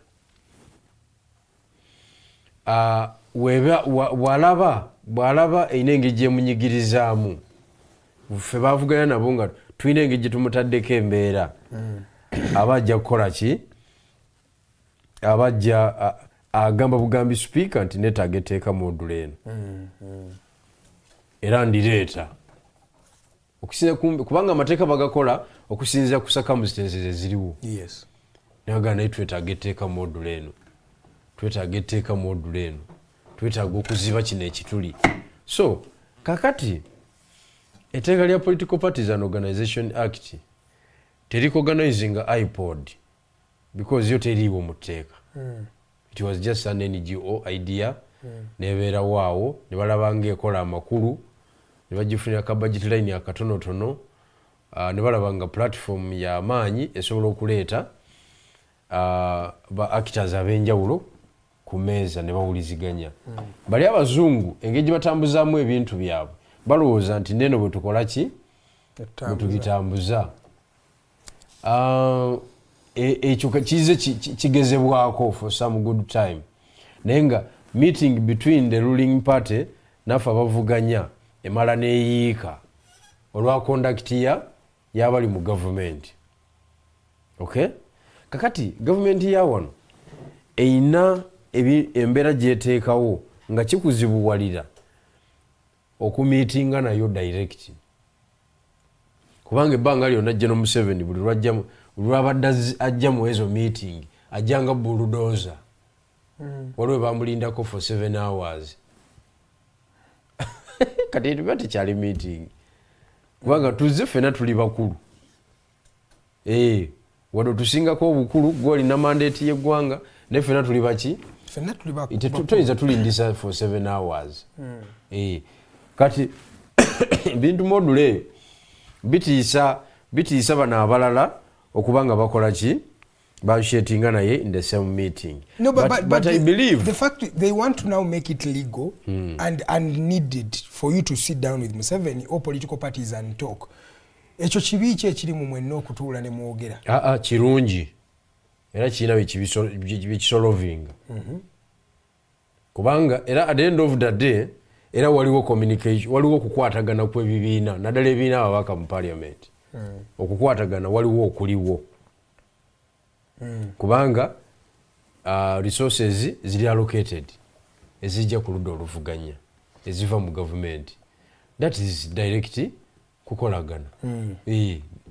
Direct cooperation in terms of funding. So mwekyo kati kibadde kibulako kino ekyokuinteractinga physically. Naye okusinza ku mbeera eriwo ebyobufuzi bya Uganda nga bwe biri. Ate Dr. Besigye yabizimba nti waliwo olukoloboze lunene nnyo. Wabeerawo ekifaananyi ekyokuwudiisa ekinene nnyo between the ruling government and the opposition. Wadde nga nkugambye nti mu biri ebirala waliwo okukwatagana mu byokugabana resources. Kati olukoloboze olwo Dr. Besigye yaluzimba nti omuntu ali mu government tasemberekeka. Naye nze position eyo sikanya nayo kubanga ekiremeseze ebyobufuzi byaffe okukula ffe kwe kubeera wala ne government fe abagivuganya. Anti omugibeera okumpi you are easily compromised. Anti kakati awo bwe buzibu nti abantu bonna abasemberera system baba nafu mu bwongo. Ate twasiga ekifaananyi nti ebintu bya gavumenti biri agile ate gye twagala okwata. Biri agile ne tulekera omusajja eri ebusoga tubiyita bigenaagena ne tumulekera ebyokulya byonna n'agabanga bw'aba ayagala. Because ife twefudde nti tukola ki nti kwegamba ebya gavumenti tetwagala kubisemberera. Ensi zonna mutunuulira ensi nga Kenya lwaki etambudde. Oludda oluvuganya terukukkiriza gwakutte gavumenti kugiryamu weka emyaka egi. Kuba bakimanyi ogenda zimba financial capacity tojja kusoboka. Kati bakubeera kumpi tebakubeera wala. That's why every Kenyan government has a coalition really. Exactly. Neya Ruto yadde ya coalition. Because neya Uhuru yadde ya coalition. Nene eriko ya coalition. Anti jengambe ya Ruto. Yes. Because bakimanyi nti buli lwoba ne government ozimba capacity y'amaanyi ennyo ate ono atagirimu aba asigadde 100%. Mwaliwo okulekera Mr. Museveni ekintu ekyo emyaka 40 years. Dr. Besigye bw'ajja 21 yakyusa narrative ey'abantu okulaba mu ki ebyobufuzi ne tuzanya ebyobufuzi ebyekyana ekito ebyobutali butegeevu. General Museveni ne tumulekera buli kintu kyonna kyolowoozaako government ekiri associated with the government ne tukimulekera. Yeyo capacity gye yazimba. Nikati abagezezaako kukwatagana naye nga bammawo tubalabe kale nga abaleeta mu cabinet naye tebalina decisions amaanyi. Bazzereeti ne baba akena bano. Bazzereeti ng'oli w'amaanyi nnyo. Kati buli bwogenda okumwegattako akumira bumizi era olina kukola mirimu gye. Anti ajja kuwayo akafo naye nga you're not making a decision. But I'm looking at someone like William Ruto, yali deputy president, neyeteekerateekera emyaka 10 mu maaso nga positioninga abantu be mu government positions ez'enjawulo ab'enkizo n'azimba capacity. Agenda ogamba nti ajja ku lulwe nga talina uhuru nga yalinga ali ku ludda oluvuganya nga alina obusobozi obuwangula mu ssente ne mu personero. That is politics. Yeah, even if you don't agree with Uhuru Kenyatta at the top, disagreeing and naye ng'okyali mu kintu omusala ogufuna ogwa deputy president. He was humiliated for almost 3 years. Over 4 years. 4 years. Yes.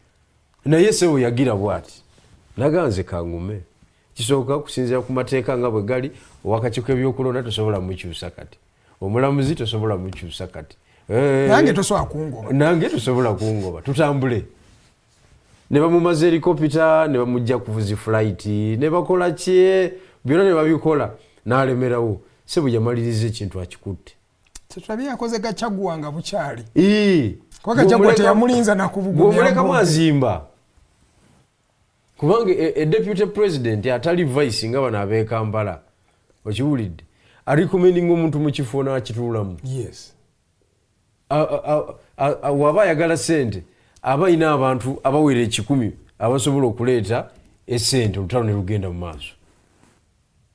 Kati by'ebyobufuzi ffe wano tuzanya byabufuzi bya kidiikuula ebyobufuzi byaffe tewali n'amanyi na kumanya. Kati we bakutte ku ssente, do you think the opposition, because NUP yali Uganda iPod, FTC yagigana ne manage eddamu olwo abalala ababaddemu kati ssente we bazikutte kolooza munnamu n'agenda ne mutula ne mwogera. Politics wa wano NUP badde efuna ssente buli mwaka. Politics wa wano tali serious. Politics wa wano tali serious. NUP mu kwegumyagumya eyinza n'okugamba nti tetujja kukola ki ffe tuganye kuba yeyina funding yayo endala eri informal esobola okulirayingira okwo naye nga jjukira waliwo ate eziri legally mandated zijja nazo mpitirivu nnyo. NUP every year was getting around 5 billion from the state, from government. Ekituufu nnyo. Kati that means oba wejjeeko billion 5. Kakati yo NUP eteekawo argument eraga nti erina kakwate naki era nga FDC we yabikolanga nti tebalina kakwate na government naye nga kakwate weekali bali mu parliament yemu omukungu akulira oludda oluvuganya ebikola byonna abirina ebimuweebwa jjajja era oli ajja kugamba mbu teeka kakati teeka obadde okimanyi nti abaali balikola mu kiseera ekyo nabo baawakanyizibwa eriteekawo leader of opposition baawakanyizibwa tukola multi-party 5 era baawakanyizibwa era ne babeerawo zi minority report ne babeerawo ebintu ebyenjawulo naye kakati omukulu tayiri kumwalirira omulambo gwa parliament n'omudidi avuga bamugala emabega ne mu maaso ekubo baliggula akatebe atambula nako kwanaatuula mukungu wa gavumenti. Kakati nze kinjala okutegeeza ekintu ekisinga obukulu kye tuba tufunuulira nga bannayuganda nti twagala kuzanya politics kikaaki ekyo tulina okidefininga ng'abasambi. Twagala kuzanya politics kikaaki. Military politics tetumusobola. Tetulina busobozi bugamba nti kale tuliko ngo tutandikidde. Tebuliwo. Civil disobedience era nayo etulemeredde. Okiwulidde? elections tugendayo okuwerekera musajja okitegeera kakati wekibanga ezo option esatu zitulemye tuzanye politics ki kubanga ono politics wa Edi Mutwe I mean Nuwa Mutwe owa TikTok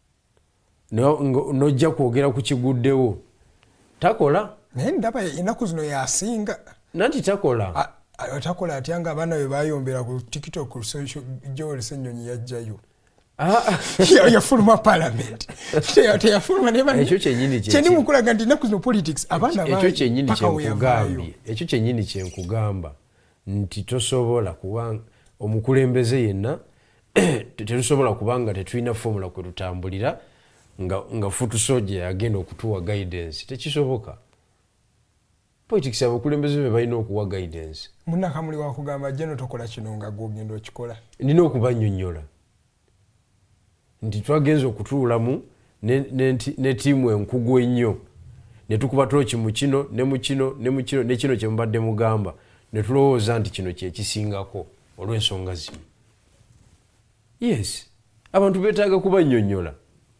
kyova olaba e Kenya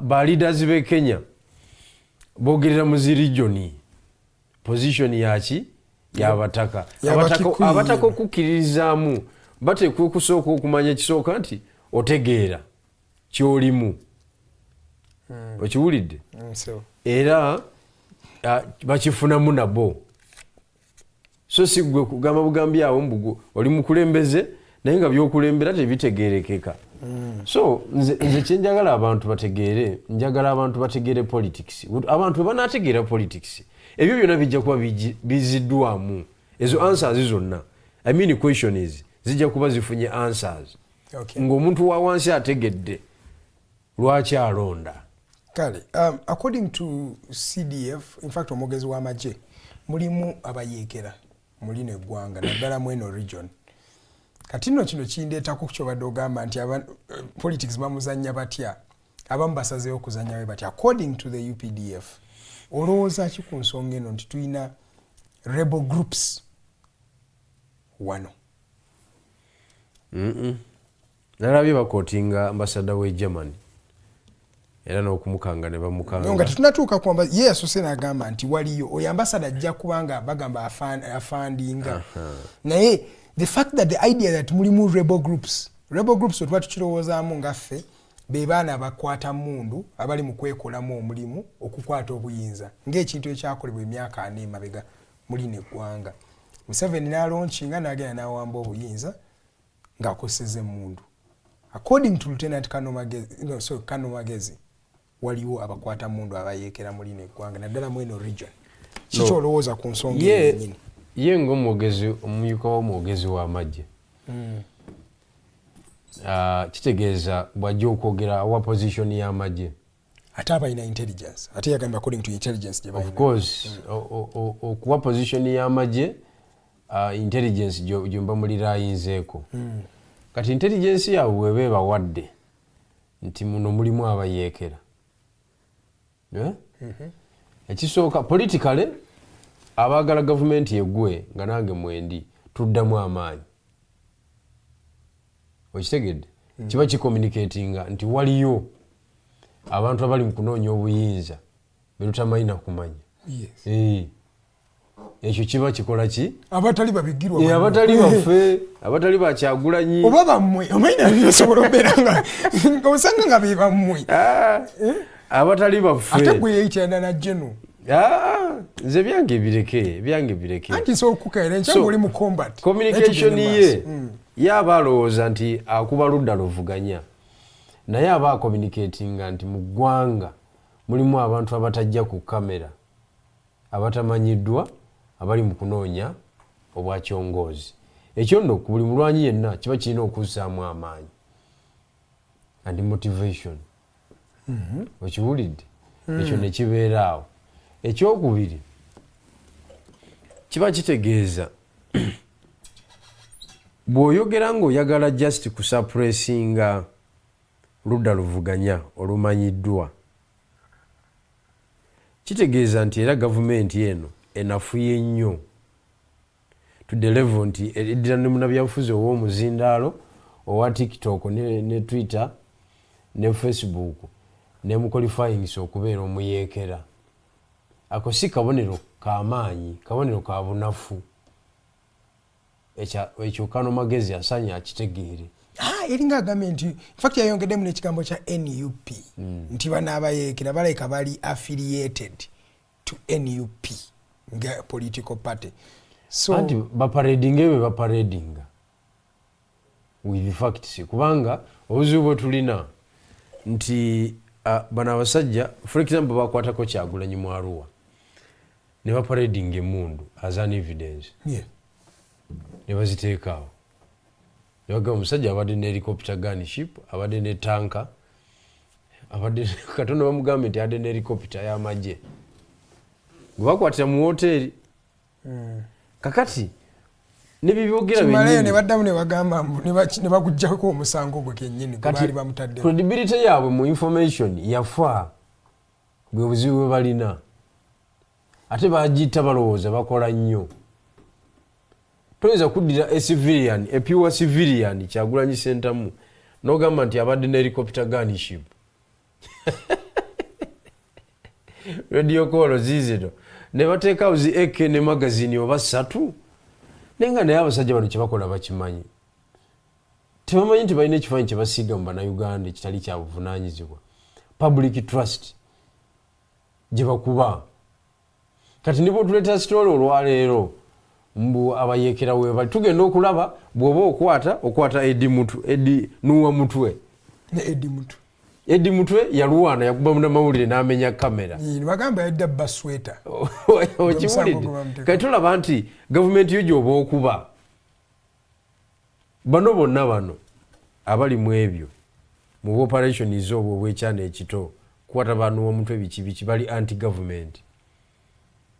Bangala kujugu. Bo olwokubanga Kyagulanyi mu myaka gino 5 tabakoledde activities ziri ze balyamu ssente ng'abo ebyokwerinda abalumiza obwavu so bo ne beeterawo ebyabwe. Wait, if you can fabricate intelligence egenda okwawukanya amawanga abiri because wetwogereranga bakatinze off defense cooperation and military cooperation with Germany tekyaliwo kati according to the UPDF. How can you tell me that a false narrative can even lead to this diplomatic role from false intelligence? No yawukana n'amawanga. Gwe kyotamanyi mu global politics yaliwo nti laga Russia nti bano batadde because Russia yikati is a direct funder especially mu military operations. Yeah, even I think last year president was there. Tabika nako baba kuwa ebintu kati abikuwa direct ebyamagye okiwulidde. Kakati wali mu Europe lutalo lwa Ukraine okimanyi bulungi nnyo nti Germany is one of the biggest funder wa Ukraine. Amuwa military hardware ne software ne sente ziyakateekayo mpitirivu nnyo. Actually bali basatu, Germany, France ne Mungereza bataddemu nnyo. Kakati globally olwokuba waliwo that global crisis ba giants abalwana kati mwe small giants eno gye muli laga nti ono mutadde omuvinga wano. Tebadde enzanya ya Museveni abadde azanyanga bonna alaga nti ino ndya mu lulime kati ali direct mpola ng'akyakola ne West. Anti kati akuze otusobola kubeera champion ebbanga lyonna otuuka ekiseera empiki ezimu ne zikola ki ne zikuggwako. Kakati baagala okulaga nti Germany baamuta. That is a communication to the European Union. Banyweza ono owe Moscow. Ne kati mu kwogera ekyo yagagamba mbu temuli bayeekera muli ggwanga. Ate bali luddawo abayeekera. Because ono n'omulala akirinamu oba oliwuddeko ku musajja mutunuzi wa nsonga nga ggwe Rwomushana Charles. Kino akyogeddeko kuva dda nti bano balaba balinga bannabafuzi naye they are gangs and the only thing that is remaining is for them to get guns. We baba bagendera ku by'NUP kubera nakyo bakyogedde ne parade gye bakola yatadde mu Buganda babogera ku NUP ne parade gye bakola baleme kumala sente zaffe za bwerere z'Abannayuganda n'okola amawulire agatakola ki agateetaagisa. NUP, it is purely a civilian political party. A civilian political party. Gali. Musanjage wale ode they are not rebels. Musanjage, you've had Kyagulanyi say that. NUP say enafuye nnyo teina nabeekalakaasi. Tosobola kufuna abaana basobola kusuula bipiira nti lutandike kipiira kinyooke tokyabayina bona baagala kwesimbawo bagala bwa kansala. Jeno osome militarism I think wadde tunamu practicing naye ku musomyeko. Bana abasajja boy bakulaba ng'okoze parade. Ye nga for example Museveni wa mu conscience ya UPDF. Nga we yava we watyo. They were in mu nsiko okumala myaka, they were organizing like that. For boy bakiraba nga bwo kiraba nti bano sanga bali mu kazanyikirizi. Obabu they see them as a militia. As a military outfit in ndowooza yaabwe. That's how they are trained to think. Kakati kyebagala okwakivinga kiri bamanyi capacity ya Kyagulanyi kuba bamuli ku kyoto. In fact bamuhandolinga. Okay? What do you mean? Bahandulazi ba Kyagulanyi bonna toyinza ganti What do you mean by taliwo. handling? Toyinza ganti wali Kyagulanyi taliwo. I mean jajja. Kubanga nze jajja namulabawo. Sigamba ye ng'omuntu. Naye ba agents be mu nzannya yaabwe nabalabawo babiyitirivu nnyo nakati bakyaliwo ate baliwo ku level zonna okuva mu meeting esembayo NUP gyekuba okutuuka ku gate jajja ali well represented. Kakati toyinza kuŋŋamba nti tamanyi capacity yaabwe. Kyali mu kuzannya bali mu kuzannya to frustrate the institution called NUP. Member ali eri wansi agiwagira ategeere nti ali mu kaseera kazibu. Naye Edi Mutwe, Nuwa Mutwe, ni omulala. Sijui Selector Devi, Bobby Yanga ejali otwogera. Bobby Yanga yole yandala. Oyogera ku njogera ku leya esooke y'omu motoka. Sherifu, Nubianli, Mbogo, olumuvuka bamuyita Mbogo. Ni omulala awo. Actually Nuwa Mutwe talimu. Akirewo Kivumbi tebayina busobozi butandika buyeekera. Sekeza government erembe balabanga rebellion because I think they are seeing them as bagamba kano kayinzo becoming a rebellion ze mundaba ya ngeri militarism gyekola. Ye olaba parade ye military outfit alaba parade yalaba bano basobola becoming a militia outfit. Kakati parade yo obalaba uniforms parade bagikola kiba n'amateeko galaba parade bagikola tetuganye ne parade twajogerako ne nkugamba abantu bajjajja abagirimu era ne results ne tuzifuna kweyo ensonga.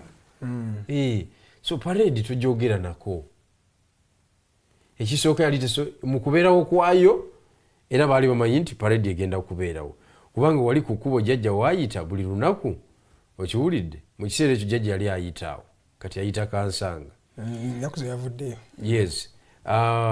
Toyinza kuŋŋamba nti bataddewo military drill gy'atalina mu mukono tekisoboka.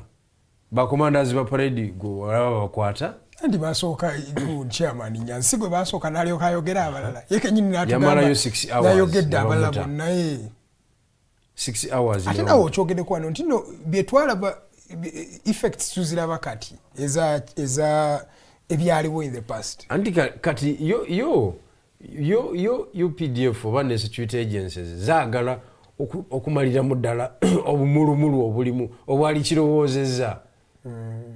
Kubanga ne bali kyekyabakubisa parade nti network zaffe zonna kubanga bafudu sojja bava country wide.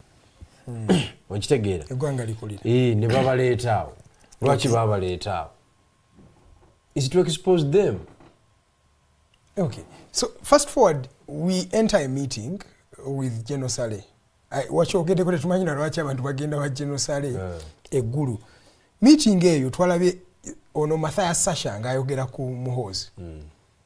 Bino ebigambo nti yateekamu abayeekera ssente. Busy after that meeting. Kikyolowooza ku meeting eyo ebyabaddeyo byonna. No, meeting ya Sale ne bakyerupe. Ne bayogera ensonga zaabwe. Bo ng'abazungu balaba gavumenti enaagwa. Ate bakoye violence world over. Tebajagala kubanga ebatwalako sente nyingi. Okitegeera. Kati balabanga eyo meeting gy'oli mu kulabako ku screen eyo. Balabanga ono omusajja gy'agenda. Balaba ebigambo bya Muhoozi nga biprovoking eggwanga. Naye nabo yabayisaamu eggaali nga batera okwogera abavubuka. Nabo yaboogerako we bagenda meeting nga Kyagulanyi. Anti nkugamba. Era n'amunootinga oyo omwami. Kye nkugamba kiri kimu. Balaba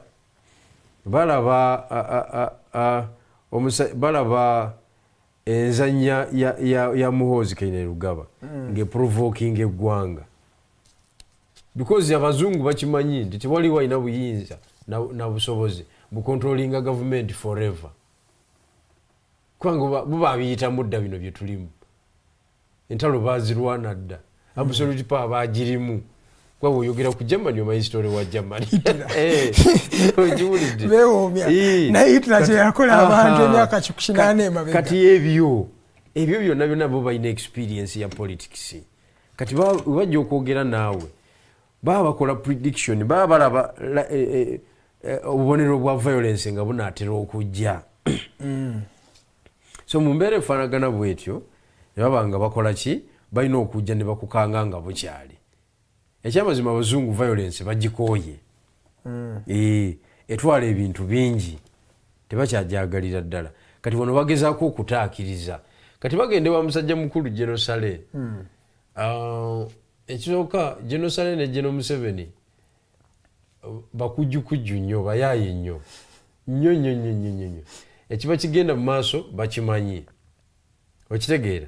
Ekisooka tolina kifaananyi General Sale ng'amiitinze jjajja. Okirinayo? Kitera kukiraba. Mulabanga balinga wamu ne bannamajja abalala. Naye nga ye mu myaka 2 egiyise tolina na kifaananyi nga bali ku mukolo ogwo. Era sitera bbala. Roza luwaki. Okumanya abasajja abo bayaaye nnyo. Twetaaga bakolako sitadde y'amaanyi. General Sale tabeera ku mukolo jjajja kwali. Emikolo gibadde ekololo. Nira n'omukolo guno nali nsuubira nti anaagubeerako. Uganda ng'eweze emyaka 5 egy'okwefuga. Ffe twaliyo nakolerayo effujjo lyange. Sebo era Sale teyaliyo. Kikyotegeeza. Kakati politically and scientifically tulina okumanya and theoretically tulina okumanya lwaki abakulu abo bo tebamiitinga. Kubanga it is very important. Kyova olaba nti government basobodde ogitwala emyaka 4 njagala nga tebategeerekeka. Commentinga ku bigambo bya Sale. Where they are responding to the person of Muhoozi. How he defended and also what he said generally.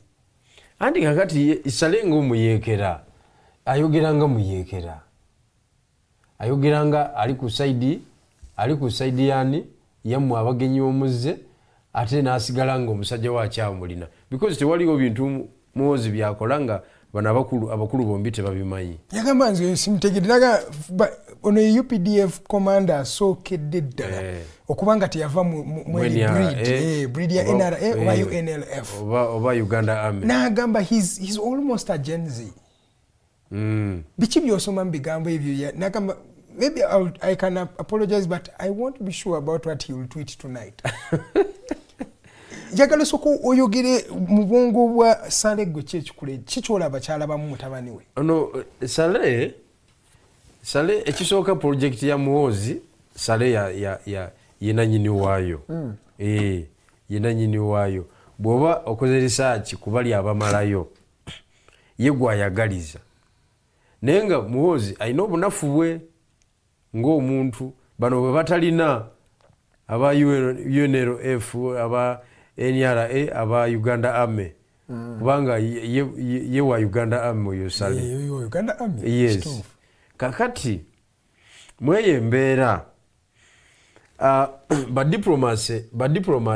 diplomats bano bamuteeka mu mbeera ey'okunnyonnyola position entuufu naye nga alina okwogeza obukugu abenga bana abawangudde omutima gwabwe naye nga ne musajja we asigala atambuza byakola ki byatambuza oba ina kyamanyi ffe kyetutamanyi ebya provocation no Muhoozi ye nze okusinziira nga bwe ndaba obukujjukujju n'obuyaaye bwa General Museveni ne Sale Muhoozi yaba disappointingamu naye nga tebalina kyakola ye mwana waabwe gwe balinawo naye nga yo lefu ku batambuliza ebyobufuzi ne ku batambuliza ekyamaze Muhoozi tagisobola nze bwe mba ndaba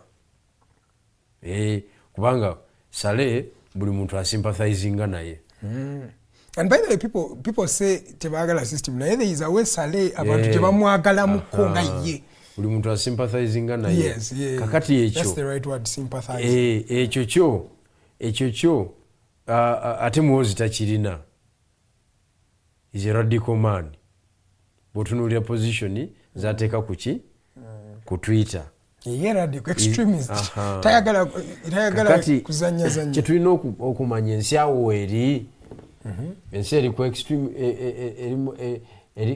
does Uganda need extremism because nawulidde abamu bayita Muhoozi the new Kagame of Africa andi kakati ekyo yali kikoze nga amaze kukwata buyinza olaba jjajja is not jjajja bwolaba engeri yakwatamu obuyinza yasooka kukweka njeru enjeru yagikweka nnyo nga tewaliwo amanyi nti Uganda anagifuga emyaka 4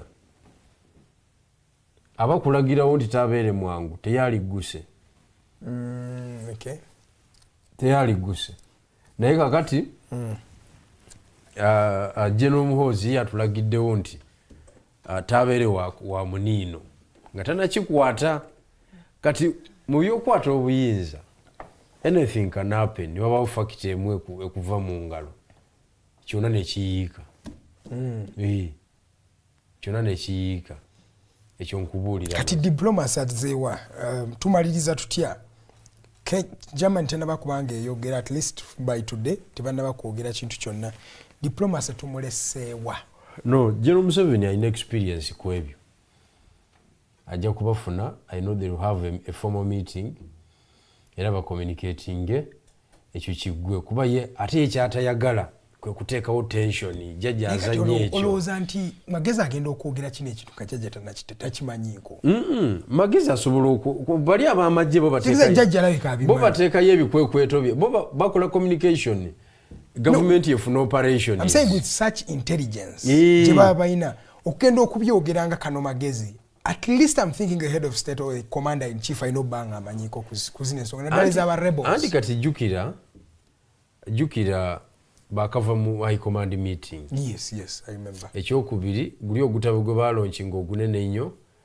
bakugamba nti gwa CDF amaki amaanyi okola decisions ezimu nga president ateeta amanyi I think yes kakati bali mu ebyo bebatambulizamu naye ye jjajja enzanya ye lwaki abeera extraordinary bano batutwala mu crisis ate teyagala that situation bayina ekyasinga okwagala ye peace Museveni agamba I want peace ne wabanga embeera nzibu etya ateekawo nti ali mu control abantu mugende mukole ebyammwe kakati bano batutwala ate mu crisis situation anti era wempulidde abamu bagamba mbu mwetegeke mutandika okutereka emmere lockdown is looming are you hearing those sentiments kakati ebyo byonna era jjajja ajja kuba olukiiko olwo embozi z'obuyeekera zikomaawo bali bakuliyetinga space ya operation offices zaabwe zikole budget zitambule abo bakulisi Magezi baani abo naye jjajja nga kafulu w'ebyobufuzi yajja kukola ki yajja kuleeta mulundi gumu ajja kujja abiywemu amazzi kuba naye akimanyi tewali bayeekera akimanyi bulungi nnyo tewali bayeekera naye ate nze ne bano bakimanyi bulungi nnyo tewali bayeekera. naye ate ozanya tugeze nga era ddala mwebali ng'oyagala kuzanya mundu against Museveni omuyeekere na mundu, how feasible is it? Anti kakati okumukuba ne mundu n'omuggyako. No, ebyobufuzi ku level zonna omuntu abeera w'amaanyi okusinziira kwa mulumbye oba abeera munafu okusinziira kati ffenna tukkiriza nti General Museveni w'amaanyi militarily. Yes. Kakati oli bw'agamba nti mulumba militarily kitegeeza nti azimbye capacity kubanga kyalumba akimanyi. Okiwulidde? Kitegeeza nti azimbye capacity egenda okukola ekyo era kiba kitegeeza nti jjajja ajja kubeera challenged. Kuye ne jjajja kuliko anaasigalawo. Bwekitegeeza kubanga jjajja toyinza mutandikako ng'olina bu AK 10, 15, 20. Ye atandika na 27. Naye mu kiseera ekyo mu kiseera ekyo wali osobola okukola ki? Naye era akulaga nti gye yalumba yalinayo contact. Ekisooka yalumba Barracks ng'akimanyi terimu basirikale bangi, erimu just be batendeka. Bannayuganda be baali batendeka. So nga abasirikale baba bali mu training tebatera nnyo okuliraana mundu. Zijja luvannyuma. So tebalumba bombo erina abatendeke. Okiwulidde? So nabo tebaali basiru. Kakati oli bw'aba akugamba nti nze jjajja ngenda muteekinga ono militarily, osooka n'olinda statement gy'anaakola first attempt ezitowa kyenkana ki. Mulimu omuntu ayinza okuba nga atesitesi ng'abimala ekikopo ne kivuga mu kibuga awo misana tuku nga tekizikira nobasuula bana basajja sajja balinga abeetegekera osaaga n'okusaaga sibula abakulebe jeno nga tumaliriza. So njagala okubategeeza basebo ne banyabo nti ebintu bingi ebikyakyuka mu politics wa wano. Temululinga out bantu mukyalaba ba actors ab'enjawulo abakyuka okusinziira ku situation. Kubanga katugambe nti jjajja basazeewo muteekinga militarily. Kitegeeza nti ate that approach efulumya Kyagulanyi ne ba actors abalala babikaminga irrelevant. Babigirwa be babeera relevant kati. Babikaminga irrelevant. Katugambe nti waliwo agamba nti nze muteekinga through civil disobedience era waliwo abafuluma. Okitegeera? Kubanga Kyagulanyi n'abalala bano Batimaawo bapowa baani abo bo bali ku option ya kalulu. Kati mu by'obululu olina mulekera Kyagulanyi amuteekinga ono mu byaki mu by'obululu sofa yaliwo. Nkitegeera. So oba amalayo batamalayo sofa yaliwo mu by'obululu. So mweye embeera kiba kitegeeza nti approaches ez'enjawulo amagye gaagwe gali mutuyamba okutubuulira nti waliwo abali mu kunyeenya ekintu mu ngeri y'enjawulo. Kakati tovuma muntu kufiirako kubanga oyo gw'odefendinga ayinza becoming irrelevant in the next 2 to 3 years. Ate politics watyo bwali. Niwewunya n'okwewunya nti Bigirwa navumanga waaki kati ate be balina ekintu. Leader of opposition. Tweyanziza Bigirwa Moses. Abeka muli municipality mbatumiddeko nnyo. Okay. Nsaba musiibe bulungi mwebale nnyo mwebalire ddala. Kale tweyanziza nnyo ssebo naawe atulabye neyanziza message ze muweereza nnyingi nnyo ddala tubeebaza okubanga mbadde mutwekuumiddeko. Kuva twatandikidde paka essaawa zino zennyini wabula eddakiika emu ziwere essaawa 4 eza kalasa mayanzi. Nze Edgar Mathew Karuhanga katugende tuwummula emmundu zoba tukomena wano. In fact emboozi y'olunaku olwaleero tulina PFF press briefing tujabanga tubabuulira biki ebinaaba bivuddemu eyo political party empya. Nze Edgar Mathew Karuhanga musibe mulungi bweraba.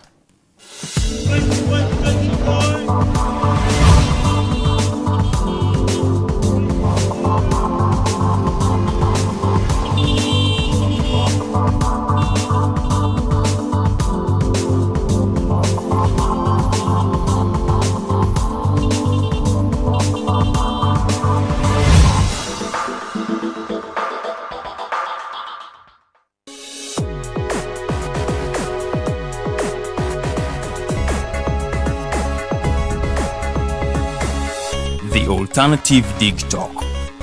Real issues, real talk.